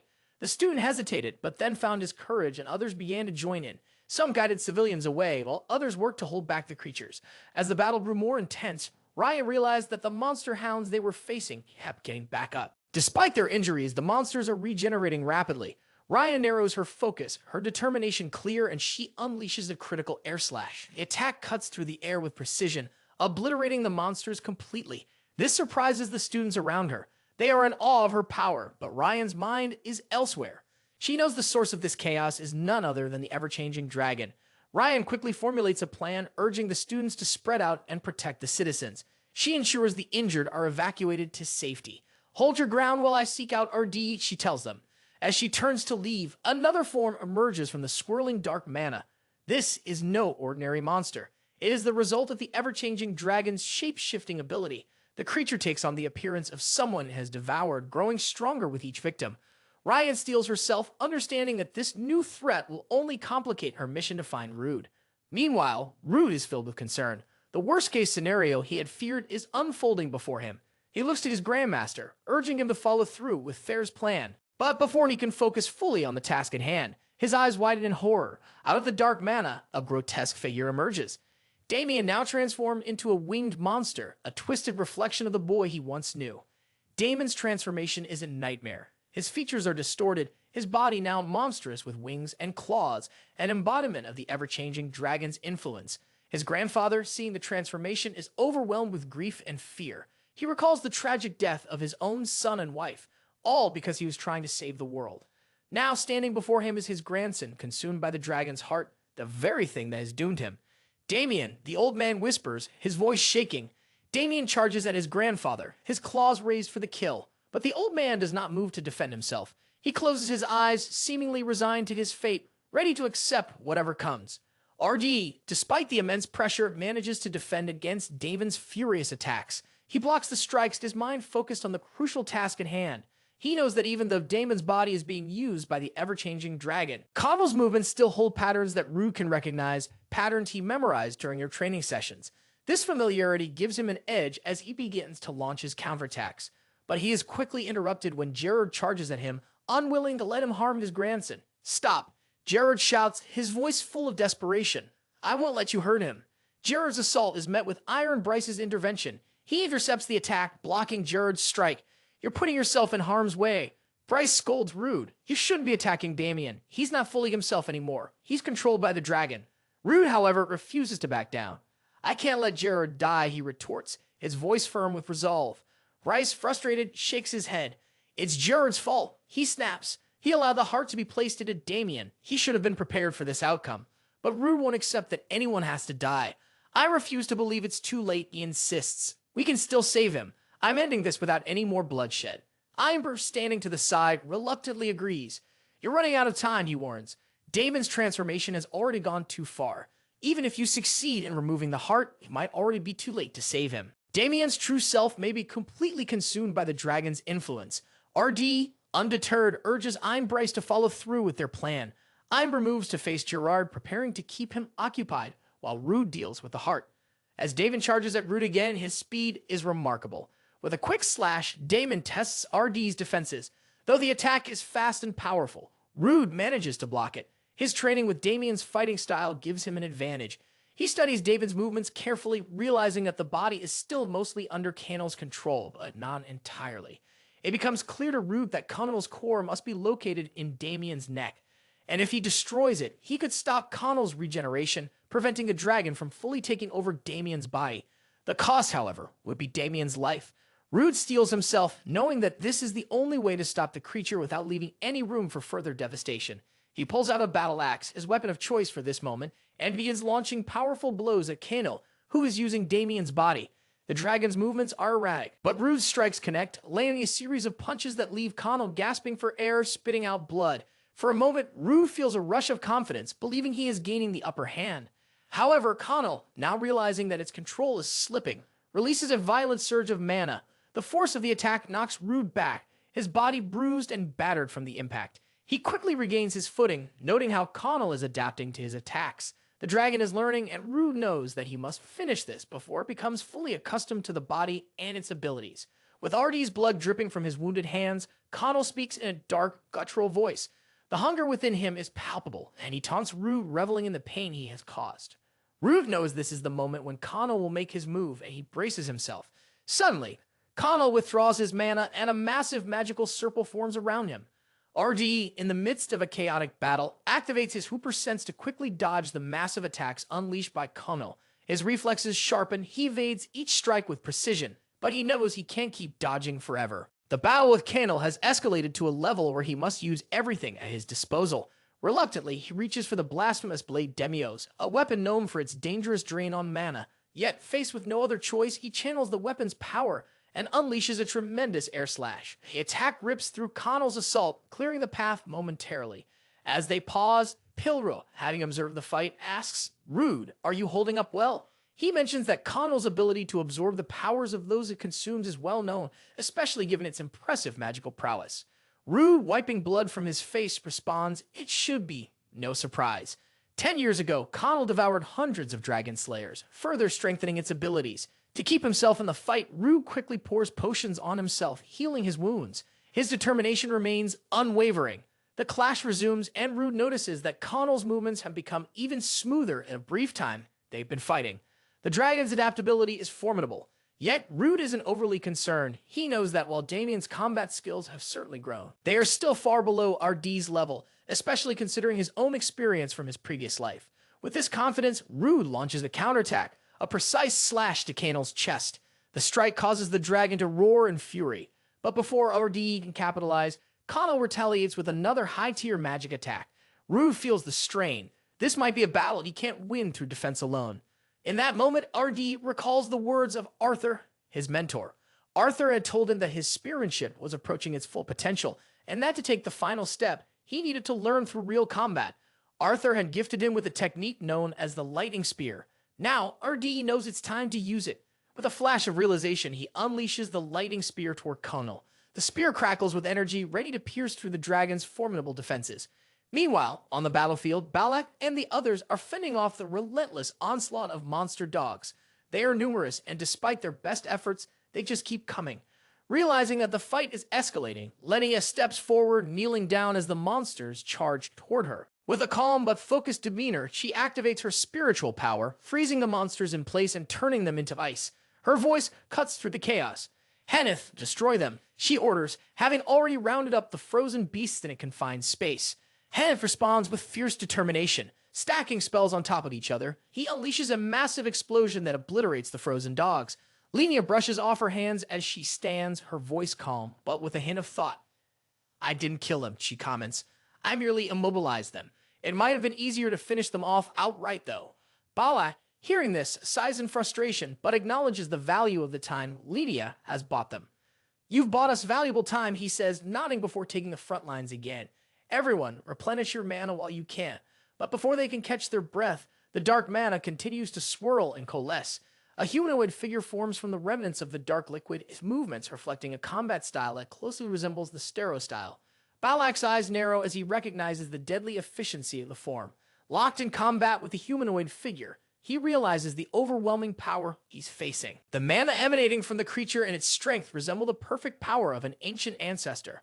a force that feels both foreign and unnervingly familiar. As they exchange blows, Balak dodges with all of his might, but the difference in strength is painfully clear. Every hit he takes sends shockwaves through his body, and he can feel his stamina draining. The battle seems unwinnable, but Balak refuses to back down. Despite the injuries he sustained, he steels himself, determined to retaliate with whatever he has left. Just as the fight seems to reach its peak, Professor Mason steps in, halting both combatants. Her presence commands attention as she swiftly assesses the situation. With a steady voice, she asks, "Are both of you all right?" They respond affirmatively, though clearly weary, but the humanoid form doesn't relent. Instead, it multiplies, growing stronger with each iteration. Mason reassures the group, her tone firm, "We will be fine. I will handle the multiplying monsters." Meanwhile, Professor Dinnell, surveying the situation, takes charge. He handles the emerging threats with efficiency, instructing the students that the Imperial Order of the Black Wolves had arrived to deal with the remaining beasts. The sound of heavy footsteps echoed as Levin and Elfulf, the captain of the Black Wolves, stepped forward. His eyes were cold and determined as he dismissively remarked, "I'm not here just to deal with the monster dogs. I want to battle the true enemy, the ever-changing dragon." Levin demanded to be led to the main body of the dragon. Ryan, who had been silently observing, didn't hide her disdain. Coldly, she remarked, "There are more pressing issues than Levin's pride and dignity." Her words stung, and Levin's eyes flashed with anger. He took a step forward, clearly ready to escalate the confrontation, but was swiftly stopped by a sharp warning from Professor Dinnell. Levin hesitated, then ordered his Black Wolves members to focus on the remaining monster dogs. As the air grew tense, everyone heard the unmistakable sound of Rude and Cannel clashing in the distance. Rude had thrown the lightning spear with great force, but it wasn't quite enough to land a fatal blow. The attack, although powerful, was slightly off target. RD had pushed off to the limit, expending a large portion of his mana from his heavenly domain. Connell is badly injured, struggling to stay on its feet. The dragon's twisted body looks for something to devour. Its desperation is palpable as it searches for any means to stay alive. With horrifying speed, Connell sinks its teeth into Gerard's hand. Its jaws crush down as it begins to feed, drawing strength from the blood of the one who had once been its father. Gerard gasps in pain, his body fighting the pull, but Keenel, now revitalized, becomes stronger with each passing second. Einbryce, witnessing this scene unfold, reacts swiftly. He launches a powerful attack toward Connell to end the threat. But Gerard, now in a desperate attempt to shield his grandson, steps forward. He creates a barrier that deflects Einbryce's strike. In a cruel twist, Gerard is swallowed whole by Connell. The dragon regains its strength completely, but still hungers for more. The monstrous dragon, now invigorated, turns its gaze toward RD. His injuries and drained potions have left him weakened and vulnerable. Connell charges at him with renewed ferocity. The gap in strength becomes painfully clear. Rude, battered and bruised, struggles to keep his footing as he faces Connell's relentless onslaught. His strength falters, and for a brief moment, self-doubt creeps in. He thinks, perhaps if my body were stronger, I could endure this battle. But in the midst of his internal turmoil, Rude remembers Ryan's teachings from his previous life. She had always emphasized the importance of understanding subtle patterns, of not reacting immediately to movements, but rather anticipating them. With a renewed sense of clarity, RD steadies himself. His mental fortitude, honed over countless battles, resurfaces. He begins to see the patterns in Connell's attacks. With this newfound awareness, he finds an opening. He launches a ferocious counterattack, his sword cutting through the air with precision. Connell is momentarily caught off guard by the intensity of the strike, but quickly adapts, responding with an onslaught of its own. Despite this, RD presses on, his instincts guiding him through the chaos. In a decisive moment, RD spots the perfect opportunity. He doesn't react immediately. Instead, he calmly watches the shifting movements of the dragon. Then, in a swift motion, he delivers a critical sword strike directly at Connell's core, stabbing deep into its form. Keenel roars in agony, the pain reverberating through the air as Rue rips his blade downward, causing the dragon to howl in frustration and pain. But as the blade sinks into Keel, Rue realizes something dire. His mana in the heavenly domain has been completely drained. With no reserves left to draw upon, Rude finds himself physically and mentally spent. The realization hits hard. He's given everything he has, but it might not be enough to finish the fight. Meanwhile, back with Ryan and the others, the professors lead the group toward the northern tower, where RD's battle with Connell is taking place. The tension in the air is palpable as they approach the tower. But as they reach the top, they are greeted by a horrific sight. Rude is being consumed by Keenel. The ever-changing dragon, now even more powerful and ravenous, has begun to devour him, and it seems as though all hope is slipping away. Ryan stands frozen in shock when she sees the condition Rude is in. She is terrified, but Rude notices her and tells her not to do anything. He struggles, using all his strength to escape, though part of his upper arm is torn off as Cannel's mouth clamps down on it. Despite the pain, Rue had already driven his sword deep into Cannel's neck, aiming for its core. However, Cannel, with a twisted laugh, is able to remove the sword, mocking Rude. Since you've exhausted all your chances, Cannel taunts, the only thing left for you is to be eaten. At that moment, Cannel bursts open, spurting blood everywhere. Rude smirks and taunts it, expecting Cannel to devour him. But to everyone's surprise, Cannel's entire body starts to erupt with blood. Rude, still standing strong, reveals something shocking. He has a unique attribute within his body. This attribute is the reason he survived when he and his brother were children in Desol. Rude explains it's because of the special blood of Denatos, a bloodline that runs through my family. 10 years ago, Rude continues, when a terror dragon attacked my family, killed my mother, and swallowed my father. The dragon died almost instantly. Afterward, we discovered that our family's blood was a deadly poison to dragons. We didn't know how or why, but it didn't matter. They were focused on survival. Rude now knows that his very existence is a curse to dragonkind. He picks up his sword and points it at Cannel. Stop him! Professor Mason and Dan shout, trying to intervene. But Aim Bryce holds them back. Do not interfere, he orders, his voice stern. Meanwhile, Damon regains control of his body. He grabs a sword and stabs it directly into Cannel's core. I'm sorry, Rude, Damon whispers, his voice strained, for everything I've done. RD quickly acts, pulling out 2 potions. He pours them over Damon's wounds. The moment the liquid touches his skin, the wounds heal. Rude, now determined, holds out his sword again, ready for whatever comes next. Peldua steps in, her voice urgent. Cannel's adaptability has caused Damon's mana paths to twist and unravel. The mana now circulates through his body chaotically. She pauses, eyes dark with concern. Even if Damon recovers physically, he will die from the mana imbalance, unless you use the blasphemous blade. Rude's grip tightens on his sword. Peldua continues, this special sword can cut through the flow of mana, but it requires precise knowledge of the mana vessels in the body and perfect understanding of human anatomy. Rune understands the gravity of the situation, uses the blade to cut through Damien's tangled mana paths. The potions then help heal the flow of mana, reconstructing the correct channels. While all this is happening, Gerard and the others watch in confusion. They think Rude is punishing Damien for everything that has happened. But once Rude is done, Damien is perfectly fine. His body has healed completely without trace of his previous wounds. Rude turns to Gerard looking determined and says, I won't let anyone die. But as he finishes speaking, RD suddenly collapses. Everyone rushes over to him in panic. Imber is summoned to the Imperial Palace to discuss the recent events where the Emperor demands the execution of Gerard and Damien for committing what is seen as grand treason. However, out of respect for Imber's request and his contribution in the events that transpired, the Emperor decides to imprison the culprits instead, putting off any further discussions until they have heard from RD, who is credited with slaying the ever-changing dragon. Bryce visits RD at the hospital, where Ryan is taking care of him. Ryan diffuses herself from the room. Giving them privacy to talk, she leaves, feeling sober, guilty for being unable to help Rude despite having promised she would. She resolves inwardly to make sure she can be of assistance next time. Imber asked Rue why he went to such extremes to save Damien and Gerard, even at the cost of ruining his own body. Rue replies it was a small price to pay in order to defeat one of the 7 dragons. I'm Bryce, proud of him, ruffles Rude's hair. I'm proud of you, he says. Rude feels awkward at the praise. 4 weeks later, Rude arrives at the palace in a royal carriage. As he makes his way to the palace, he reflects on how lucky he was to defeat Cannel, relying on Donatos' blood. But even then, he still feels distant from his brother, who had fought the lightning dragon in their previous life. He is escorted into the palace by a guard. Upon entering, he sees all the guild masters gathered. He wonders if they are there to discuss the incident, but he realizes this might be an even better opportunity. In the Grand Hall, he sees the Crown Prince of the Althea Empire, Grim Berenstein, sitting on the throne. The prince's full name, Varder Berenstein, is known to all. Varder was originally born without a surname and only received the Berenstein name after marrying into the family of the first emperor. Orvi approaches and pays his respects to the Crown Prince, who commends him for his contribution. The Crown Prince praises him for slaying the ever-changing dragon without a single casualty. Rude, displaying elegant politeness, graciously thanks the Crown Prince to the point where even his Grandmaster shudders in shock.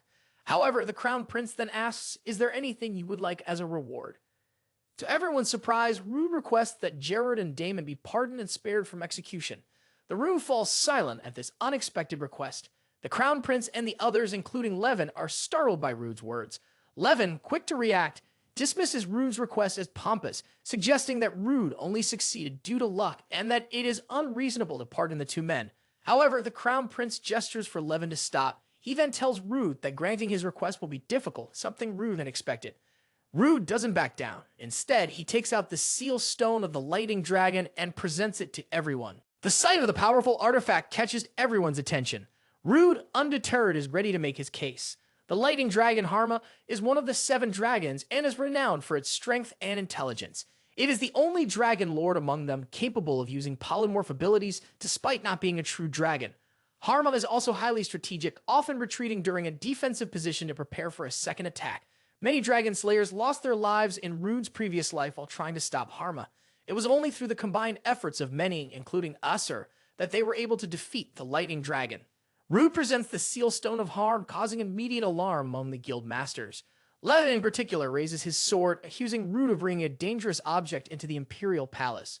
Despite the rising tension, the Crown Prince orders everyone to lower their weapons and asks Rude where he obtained the seal stone and the reason for bringing it out. Rude explains that he found it in the vault of Artium, but has no knowledge of how or why it was there. He states that the seal stone is in a precarious state, at risk of breaking at any moment, and intends to use it to make a proposal. Rihanna confirmed that Rude's statement was true and that the seal stone was indeed fragile. Rude then shared his plan. Once the seal stone is broken, I intend to confront the lightning dragon and then the remaining dragons, he said, with the goal of removing their kind from the world. His words left the room in stunned silence. Levin, unwilling to accept Rude's confidence, accused him of thinking himself a hero simply because of his victory over the remnants of the ever-changing dragon. He criticized Rude for underestimating the true danger posed by the 7 dragons. Rude responded, implying that Levin's fear would lead him to inaction while dragons continued to threaten the world. Levin grew angry and was about to reply when the Crown Prince intervened. The Crown Prince addressed Rude, saying that his confidence was misplaced. He reminded Rude that even their forefather, the great Varner, had been unable to destroy the dragons. Varner had only been able to seal them away and drive the remaining dragonkind beyond the Great Mountain Range. This history, the Crown Prince emphasized, showed that defeating the dragons was beyond the ability of any single individual. The lightning dragon's harm is known to be even deadlier than the ever-changing dragon. Rude acknowledges the immense challenge ahead and admits that it would be impossible for him to defeat the lightning dragon alone. To increase his chances of success, he proposes 2 critical requirements. The first is a controlled environment, a field to trap the beast and prevent widespread casualties during the battle. He suggests that the only magician capable of creating such a dimensional space is Iris Hapla, the ruler of the Crimson Tower. RD estimates that a year and a half would be enough time for the dimensional space to be ready. The second requirement is that everyone in the room, except for the Crown Prince, must participate in the battle. There is no need to lead a massive army of slayers to their deaths. Rude emphasizes that a realm large enough to accommodate that many people wouldn't be stable enough and would take much longer to create. Abel, however, voices skepticism about the plan, questioning how RD can be sure they won't be massacred inside the limited space. Rude argues the greatest fighting strength is gathered in the Imperial Palace, and if we are to have any chance of success, they must give their best effort. He assures them that they have time to prepare. The Crown Prince, after considering Rude's words, agrees to the request, which surprises Levin. The Crown Prince then speaks, acknowledging Rude's determination to fight the dragons to the end, despite being a fledgling warrior. He expresses that Rude could become a spark of hope that will save the southern region from the hellscape it has become. In light of this, the Crown Prince pardons the executions of Damien and his grandfather. He also appoints Rude as the head commander of the Lightning Dragon campaign. Damien and his grandfather are released from prison and reunited. His grandfather expresses deep regret for his actions. Admitting that he'd wanted to protect his grandson without considering the consequences, he tells Damien to live on despite the past mistakes. Damien, feeling the weight of his sins, hesitates, unsure whether he can continue living with the guilt. However, his grandfather reassures him, sharing Rude's belief that sins committed in an attempt to save someone or to survive deserve forgiveness at least once. A month after the ever-changing dragon's attack on Iradium, the Imperial Chamber officially acknowledged the incident and made public the discovery of the Lightning Dragon Seal Stone within the Ardanium Vault. RD, now recognized as the new inheritor of Heavenly Spearmanship, has gained significant acclaim for slaying the ever-changing dragons single-handedly. The Empire, undeterred by the strong opposition from neighboring countries, has appointed him as the commander of the Lightning Dragon campaign. This unprecedented move includes recognizing the return of the 7 dragons and preparing to break the seal to launch a preemptive strike against them. Hanneth, reviewing the news, reflects on the Crown Prince's view of Rude as a young hero in the making. She realizes that the Empire is using this recognition to rally support from across the continent, positioning Rude as a central figure. However, Hanneth finds it frustrating that RD refuses to ask for their help. Lenia explains that it's because, in their eyes, they are not strong enough and they weren't of much help to him during the previous incident. This makes Hanneth feel guilty as RD had provided her with a clue on how to cure her sister. Balak attempted to console her, points out that they are still rookies, a reality they came to understand during the last event. He emphasizes that they must now focus on getting stronger, preparing for the day when RD will need their assistance. Meanwhile, Jeremy is in his office, lost in thought about the pardoning of Damien and Gerard. His musings are interrupted when Rude bursts into the room, visibly angry. Without a word, Rude punches Jeremy in the face, then grabs him by the collar. Despite his anger, Rude refrains from following through on his threat. I considered bashing you, he says, but we'll let you off the hook this time. He demands that Jeremy confirm something for him. Still visibly angry, Rude confronts Jeremy. How do you know that Damien has the ever-changing dragon's heart inside him? Jeremy, surprisingly calm despite the situation, reveals that he possesses a special eye, a gift passed down through his family for generations. This eye gives him exceptional eyesight and perceptiveness. He explains that his ability to see the flow of mana is particularly extraordinary, which allows him to detect something unusual with Damien. He pieces together the clues and concludes that Damien has the ever-changing dragon's heart inside him. Rude, still frustrated, questions why Jeremy hasn't reported this to the Imperial Chamber. Instead, Jeremy has secretly caused chaos by withholding such important information. Rude accuses him of possibly wanting to play the hero. Jeremy, taking a deep breath, admits that RD's plan is much more effective than his own. However, he clarifies that he never had any desire to be a hero. What he truly wants is to witness history firsthand and be part of a hero's legacy. He wants to experience the chronicle of events with his own eyes, much like the first Dragon Slayer Varnar had done. Jeremy then proposes that Rude is a legend in the making and all he wants is to accompany him, offering help as a friend. His ultimate goal is to be the bard who will record the history of Rude's rise. Rude, however, is not moved. He coldly replies that he has no interest in becoming a legendary warrior. He then realizes why Jeremy gave him the cold shoulder in his previous life.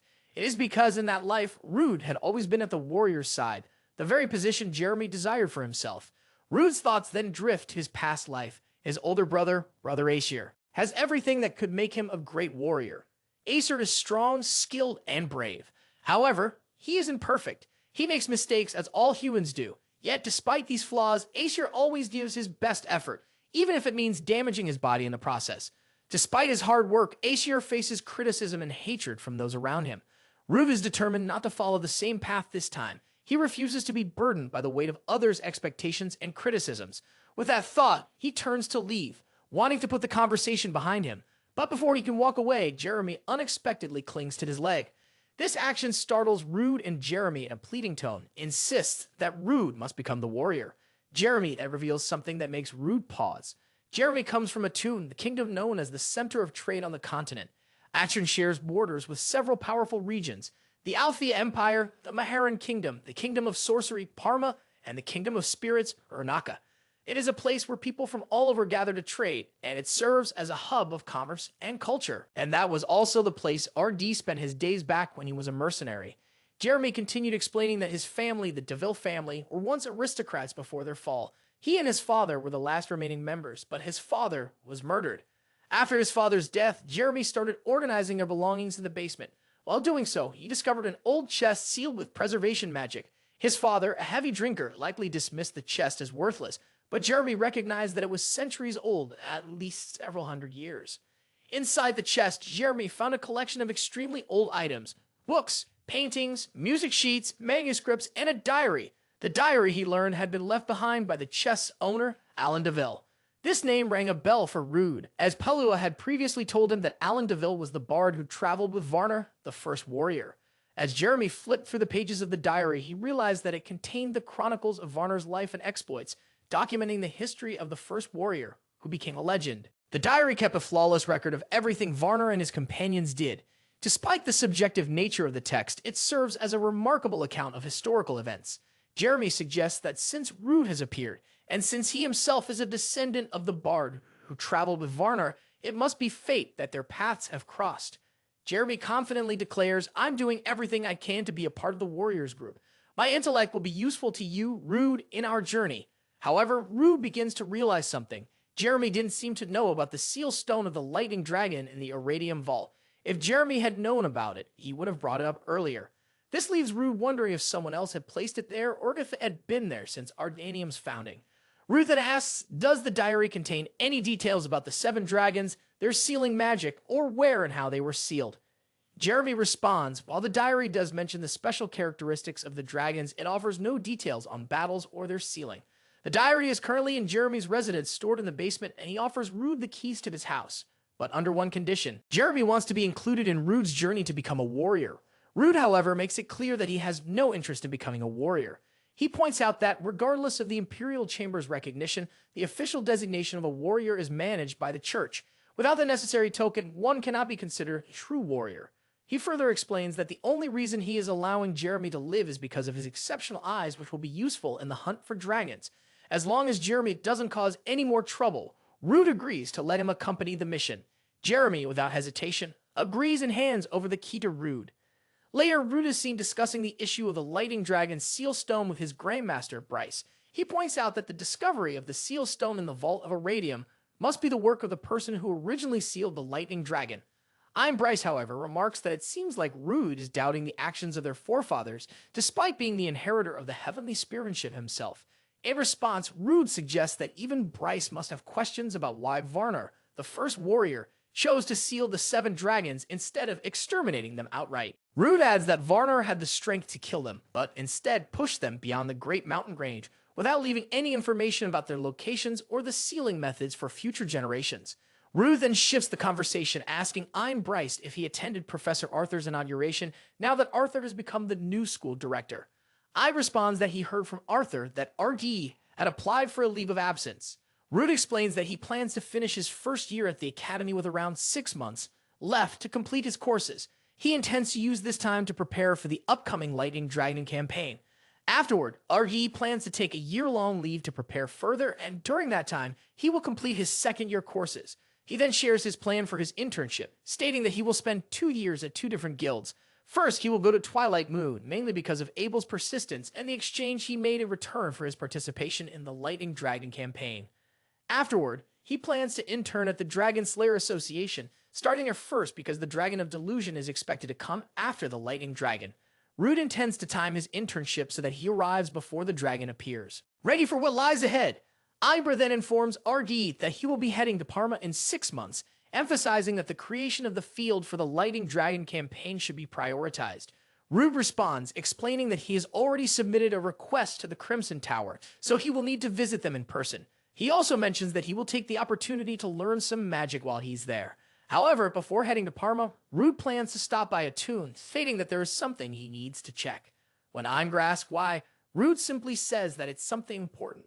Meanwhile, at the Duville Manor, a small cloaked figure is seen rummaging through the chests in the basement, the very ones that Jeremy had spoken about. She mutters to herself, claiming that there's nothing of value, nothing but trash. After a brief moment, she leaves, seemingly unsatisfied with what she had found. 6 months later, winter has arrived, and Henneth is seen in her study, diligently working on her research. However, the cold seems to be getting to her as she sneezes, prompting Balak to ask why she's still studying instead of heading home since the school is closed for the year. Henneth bickers back, pointing out that he also plans on staying at the school during the break. Balak then hands her a cup of raw egg tea, explaining that it will help her stamina and warm her up quickly. But before he can continue, Henneth cuts him off, already knowing that he was about to talk about exercise again. Despite the cold, Henneth's research on mana fever is progressing well. She is working on a joint research project with the alchemy professor using a formula Rude had given her. She's confident that with enough time and effort, she will find a solution. However, Henneth can't help but wonder what's going on with RD.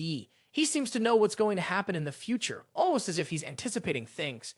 She recalls how he helped her with her research, seemingly aware of her sister's illness and how he had requested a large number of potions during the battle with the ever-changing dragon, which turned out to be critical. Lost in thought, Henneth is suddenly startled as Rude approaches, placing a cup of hot tea against her face. He checks on her, reminding her not to slack off and to continue working hard while he is away. After that, he leaves, and Henneth is left with a host of questions. She wonders why Rude seems to know what's coming and how he is so unusually strong for his age. But despite her curiosity, she pushes the thoughts aside, knowing that it's more important to be there for him when he needs her the most. She heads back to her study, her mind still full of questions. Meanwhile, Balak is seen practicing martial arts and Linnea is deep in her own practice, focused on her spiritual magic. Rude stands outside, dressed in a leather coat, yet still remarks, "It's cold." Nearby, a large heap of snow catches his attention. He absent-mindedly leans against it for support. To his surprise, the snow shifts, revealing that it's actually Ryan, who had been shivering beneath the snow. She had been waiting there for a long time, unsure when Rude would be leaving, so she's staying outside to wait for him. Rude, startled by her sudden appearance, quickly wraps a scarf around her neck and head to keep the cold out. He knows well that Ryan struggles with the cold, something he learned in his previous life. He shares this with her, explaining his reasoning for the scarf. However, Ryan tries to reassure him, saying, "Don't feel guilty about what happened in your previous life." She insists that it wasn't his fault that her past self died, trying to ease his burden. Rude, though, flicks her forehead playfully, urging her not to dwell on the past. He tells her to focus on getting stronger during this time, and to get along with others as well, encouraging her to move forward. Soon after, the carriage arrives, signaling that Rude's departure is imminent. He bids Ryan farewell, but she rushes over and wraps her arms around him in a hug. "I'll miss you," she says. Rude watches as she lets go and steps back. As he climbs into the carriage, Rude reflects on Ryan's words. Though he wants to believe her, he knows deep down that he can't forget what happened in his previous life. The memories linger, and he feels that if one of the geniuses had survived, perhaps he wouldn't have been sent back in time in the first place. Determined to uncover the truth, Rude plans to investigate why they saved him and what it means for his future. Rude's journey to the capital city of Empress takes him through a bustling metropolis at the heart of continental trade. The city, known as the Kingdom of Trade's capital, glows brightly in its center, though the outskirts are overshadowed by expansive rings of slums. The city, full of energy and commerce, contrasts starkly with the poverty that surrounds it. After a 30-minute carriage ride from the academy, followed by passing through the capital's warp gate multiple times, RDE finally reaches Ibris. But even with a map in hand, he struggles with directions, finding himself unable to locate the Duval family manor. Frustrated, he contemplates the situation, with Pelua mocking him for his misfortune. As Rude continues to navigate the unfamiliar streets, a mercenary appears demanding a toll for passing through the area. He orders Rude to hand over everything he has. Unfazed, Rude shows the mercenary the map, asking if he knows the location of the Devil family manor. The mercenary, whose patience wears thin, becomes furious and pulls out a weapon, claiming to be Bulbik, the beheader of the Wild Dogs mercenary company. But RD remains calm and effortlessly sidesteps Bulbik's attack, placing his foot on the weapon to prevent it from being lifted. With a casual remark, RD tells the mercenary that there was a time when he was indebted to that mercenary company and that by seniority, he should outrank Bulbik. Realizing his mistake, Bulbik's bravado falters. Fear creeps in. He quickly changes his tune, agreeing to guide Rude to the manor. Peldua, curious, asks, "How do you know about the mercenary company?" Rude explains, "I worked as a mercenary before joining Iradium. The company was composed of nobodies in the grand scheme of things." Once at the Duval family manor, Rude enters the building. He immediately notices a broken window. This, coupled with the eerie silence, leads him to believe that someone must still be inside. He pulls out his sword, becoming alert. Moving cautiously toward the basement, he prepares for whatever may lie ahead. There, he discovers a dying fairy. Her fragile form lies on the cold floor. Pildua explains the grim situation. The fairy is likely enslaved and cursed by a dark magician. Suddenly, a sneak attack comes at Rude. He immediately sets up his barrier to block the strike. It turns out the attacker is actually the fairy's daughter, who thinks Rude wants to harm her mother. She tries to strike using spirits, but they refuse to listen to her, causing an explosion. She is shocked, realizing that the spirits are not responding to her commands. The reason is that Rude has a contract with the King of Spirits. Penjo informs Rude that the fairy child also carries a curse, as her leg, shackled with a chain, is worsening. Rude then grabs his sword and pokes her leg with it, causing the shackles to break off and her leg to heal. He then moves to check for the chest. However, the fairy child asked him, "Is this your house? Are you going to sell me off?" Rude bluntly replies, "This isn't my house. I'm not interested in your story." He tells her to leave him alone and not bother him, as he plans to leave once he finds a book. She then brings out a book and asks, "Is this what you're looking for?" She heads over to the fireplace, trying to threaten Rude by demanding that he heal her mother, or else she will burn the book. Rude tries to explain, "Your mother is affected by a curse that has spread to her heart. No amount of magic or potions will help. I can't save her." However, the fairy child doesn't believe him, claiming, "You can save her just like you did for me." Rude considers knocking her out to take the book. But Pelua reminds him that she is just a child, and it's hard for her to believe that her mother will die. Rude takes the book from her, telling her to think about how she is going to live and survive on her own. Meanwhile, the fairy child begins to cry and begs him to save her mother, saying she will do anything for him in exchange. Rude moves away from her, stating that she isn't worth anything, even if he takes her in. He tells her mother will die and she will be left to fend for herself, so she should focus on getting stronger instead of acting pitiful. The girl retorts, saying that she doesn't want to act pitiful, but there's nothing she can do because she's weak. She's still just a child, and her magic is weak too. She claims Rude is acting this way because he is an adult, strong, and must have been born that way. Rude only glances at her before leaving. Later, Rude is seen in the building, reading a diary that offers insight into Alan Duvall's experience as a bard. The diary describes how Alan met Varner on a bright summer day while traveling with a head merchant toward the desert. They were unexpectedly attacked by a dragon, but when all hope seemed lost, they were saved by Varner, who defeated the dragon using nothing but a dagger. Alan was enamored and decided to follow Varner. The diary goes on to explain how Varner proved to be a fitting hero, mastering sword, magic, and spiritual arts, and possessing a peculiar charm that drew people to him. Very few people were capable of fighting alongside Varner. Only 6, aside from Velian and Elaine. 4 of them were strong enough to be true allies of Varner: Diana Hapley, Killian Stowes, Reynold Bernstein, and Arcania. Rude finds it strange that Arcania is included, as the others have significant lineages. After a long battle, the only dragon lords remaining are the Dragon of Martial Fist and the Dimension Dragon. Among the 7 dragons, these 2 are particularly strong, and the decisive battle against them is set to take place in the unknown ruins at the far end of the Great Forest of Nim. However, everyone is exhausted from the long journey, struggling with fatigue, except for Varner and Arcania, who appear unaffected and the same as usual. It is the day for the final battle, while other dragon slayers face the dragon army. The party of warriors decides to storm the dragon shrine. Alan begs Varner to let him join, but only warriors are allowed to go. The warrior party returns victorious. Humanity has triumphed. However, Alan harbors suspicions about Varner's decision to seal each of the 7 dragons instead of killing them. Even though he lacks the power to kill them, Alan doesn't understand why Varner allowed the remaining dragonkin to live and simply banish them. What troubles him even more is that none of the warriors question Varner's decision. After the battle, everyone in the warrior party goes their separate ways. That marks the end of the diary, which RD doesn't find particularly useful. Rude then asks Peldua, "You must have known Alan DeVille and the 7 dragons, including the white dragon that sent him back in time. Did you have a contract with Warrior Varner? You must have met him in the Dragon Shrine. That's likely when you took the oath you mentioned when we first met." Peldua replies, "I can't tell you anything about that." At that moment, the fairy child approaches Rude, apologizing for what happened earlier. She asks, "Could you still help me just one more time?" Requesting his assistance in moving her mother somewhere where she can see the forest. The continent officially abolished slavery a long time ago, but fairies are still common targets for illegal slave hunters due to the high demand for their beautiful appearances and voices. Fairies are known to avoid interaction with other races, preferring to lead secluded lives deep within the forest. Their maturation process is long and slow, taking up to 150 years. Fairies were originally spirits that left the spiritual realm and settled in the moral world long ago, which might explain why. When they die, both their bodies and souls return to the spiritual realm, leaving no trace of them behind.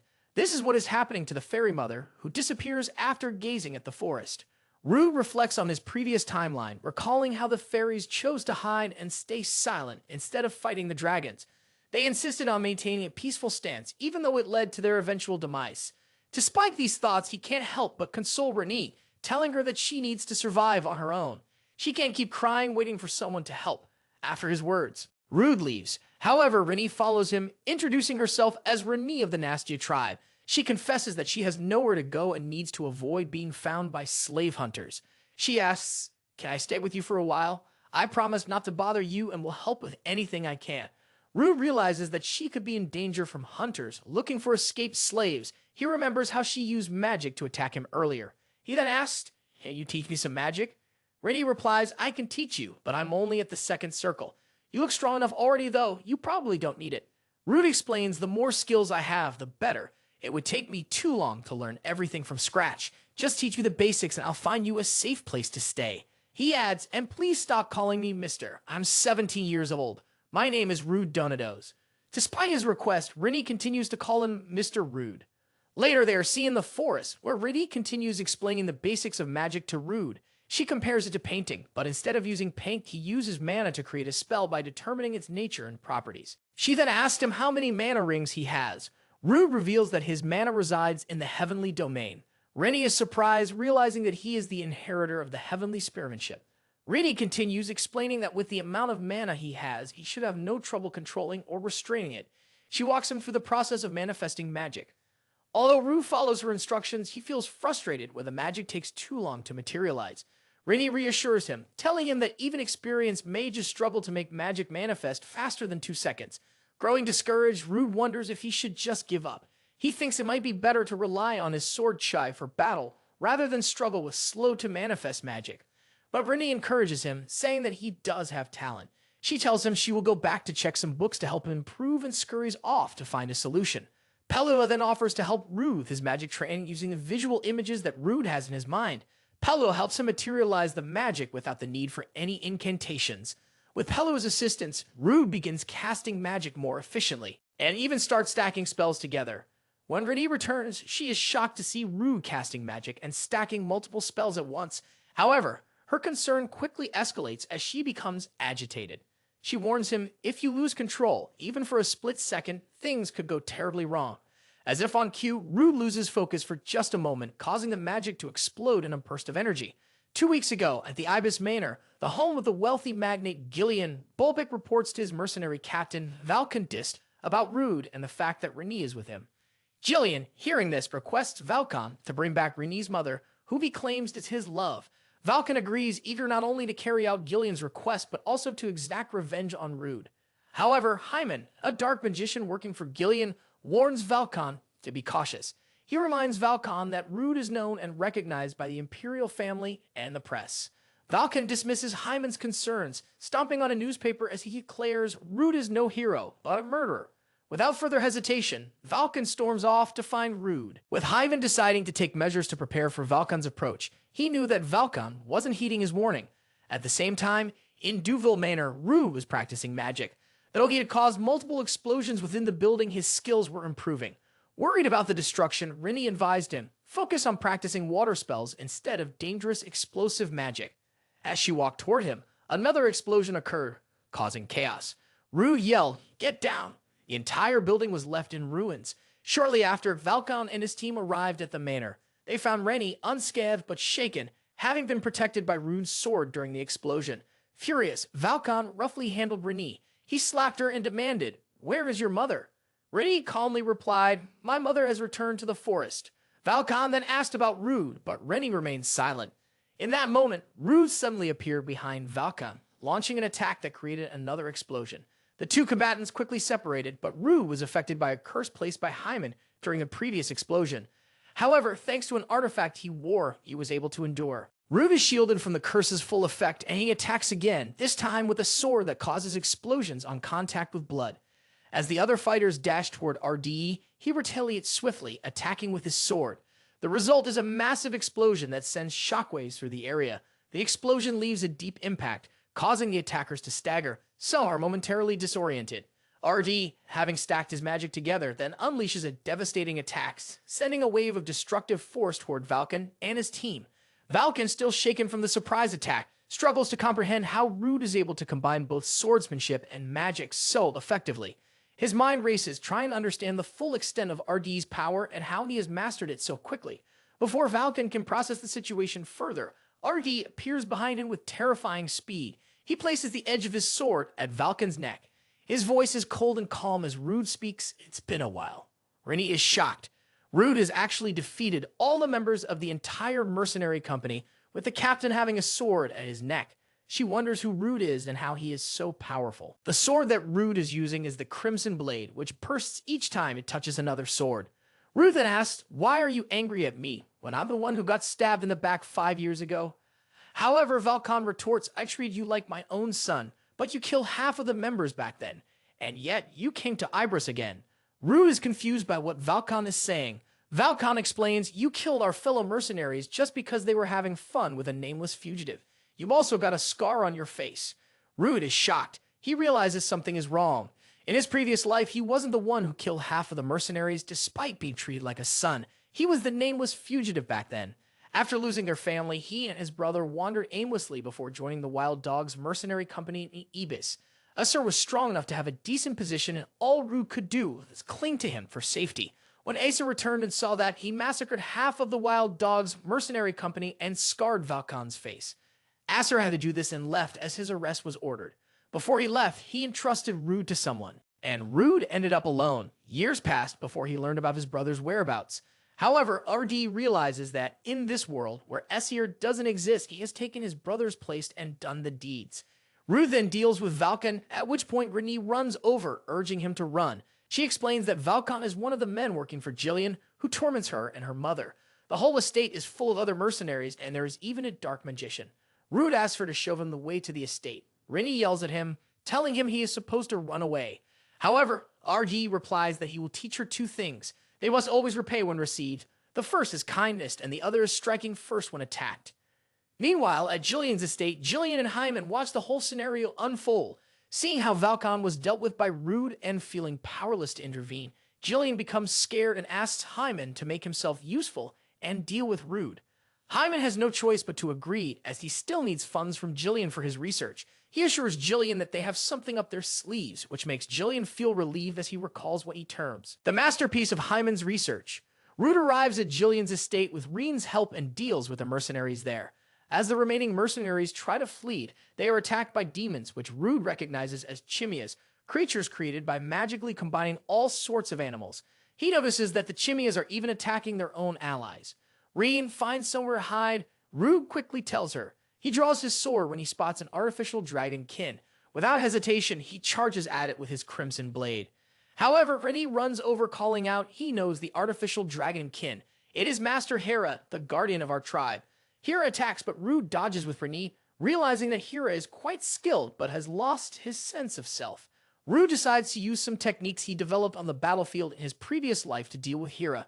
After taking several hits, Hera is on the brink of collapse. Just as Rude is about to deliver a critical strike, he is intercepted by dark lightning from above. Hyman, hovering in the sky with a massive magical circle, is responsible for the attack. Peldua calls out to Rude, offering his assistance, but Rude declines, confident that he can handle it himself. He explains that he's outside of Hyman's range of attack, but Hyman is within his own. Rude launches an air slash aimed at Hyman in the sky, which devours Hyman's dark magic. Undeterred, RD follows up with another air slash, striking Hyman directly, causing a shockwave in the sky. Hyman is seen falling from the sky, affected by the mana reflux from Rude's attack. Rude remarks, it's pointless for Hyman to have the grade of the sixth circle, and his body is weaker than a 6-year-old's. Hyman is shocked by the fact that Rude casts greater magic at the sixth circle level almost instantaneously, finding it ridiculous. However, Hyman plans to escape using teleportation, as he still has enough mana for it. But RD won't allow him to flee and is about to eliminate Hyman. In a desperate move, Hyman calls out to Hera, who defends the attack. Hyman uses the opportunity to shove Hera toward RD while he escapes with teleportation. However, Hera is stabbed by RD's attack, which shatters her core, ensuring she cannot survive. Renée rushes over to Hera, but Rude stops her, warning that it is still dangerous. Rude knows that Hera must have been quite powerful when she was alive, as being a guardian is no easy task. He also realizes that Hyman couldn't have taken down Hera alone. As Hera fades away, Renée recalls how caring she had been when they were together. Overcome with rage, she asked Rude, "Have our enemies escaped?" Rude replies they couldn't have gone far given their injuries. They set off in pursuit, with Renée determined to seek revenge.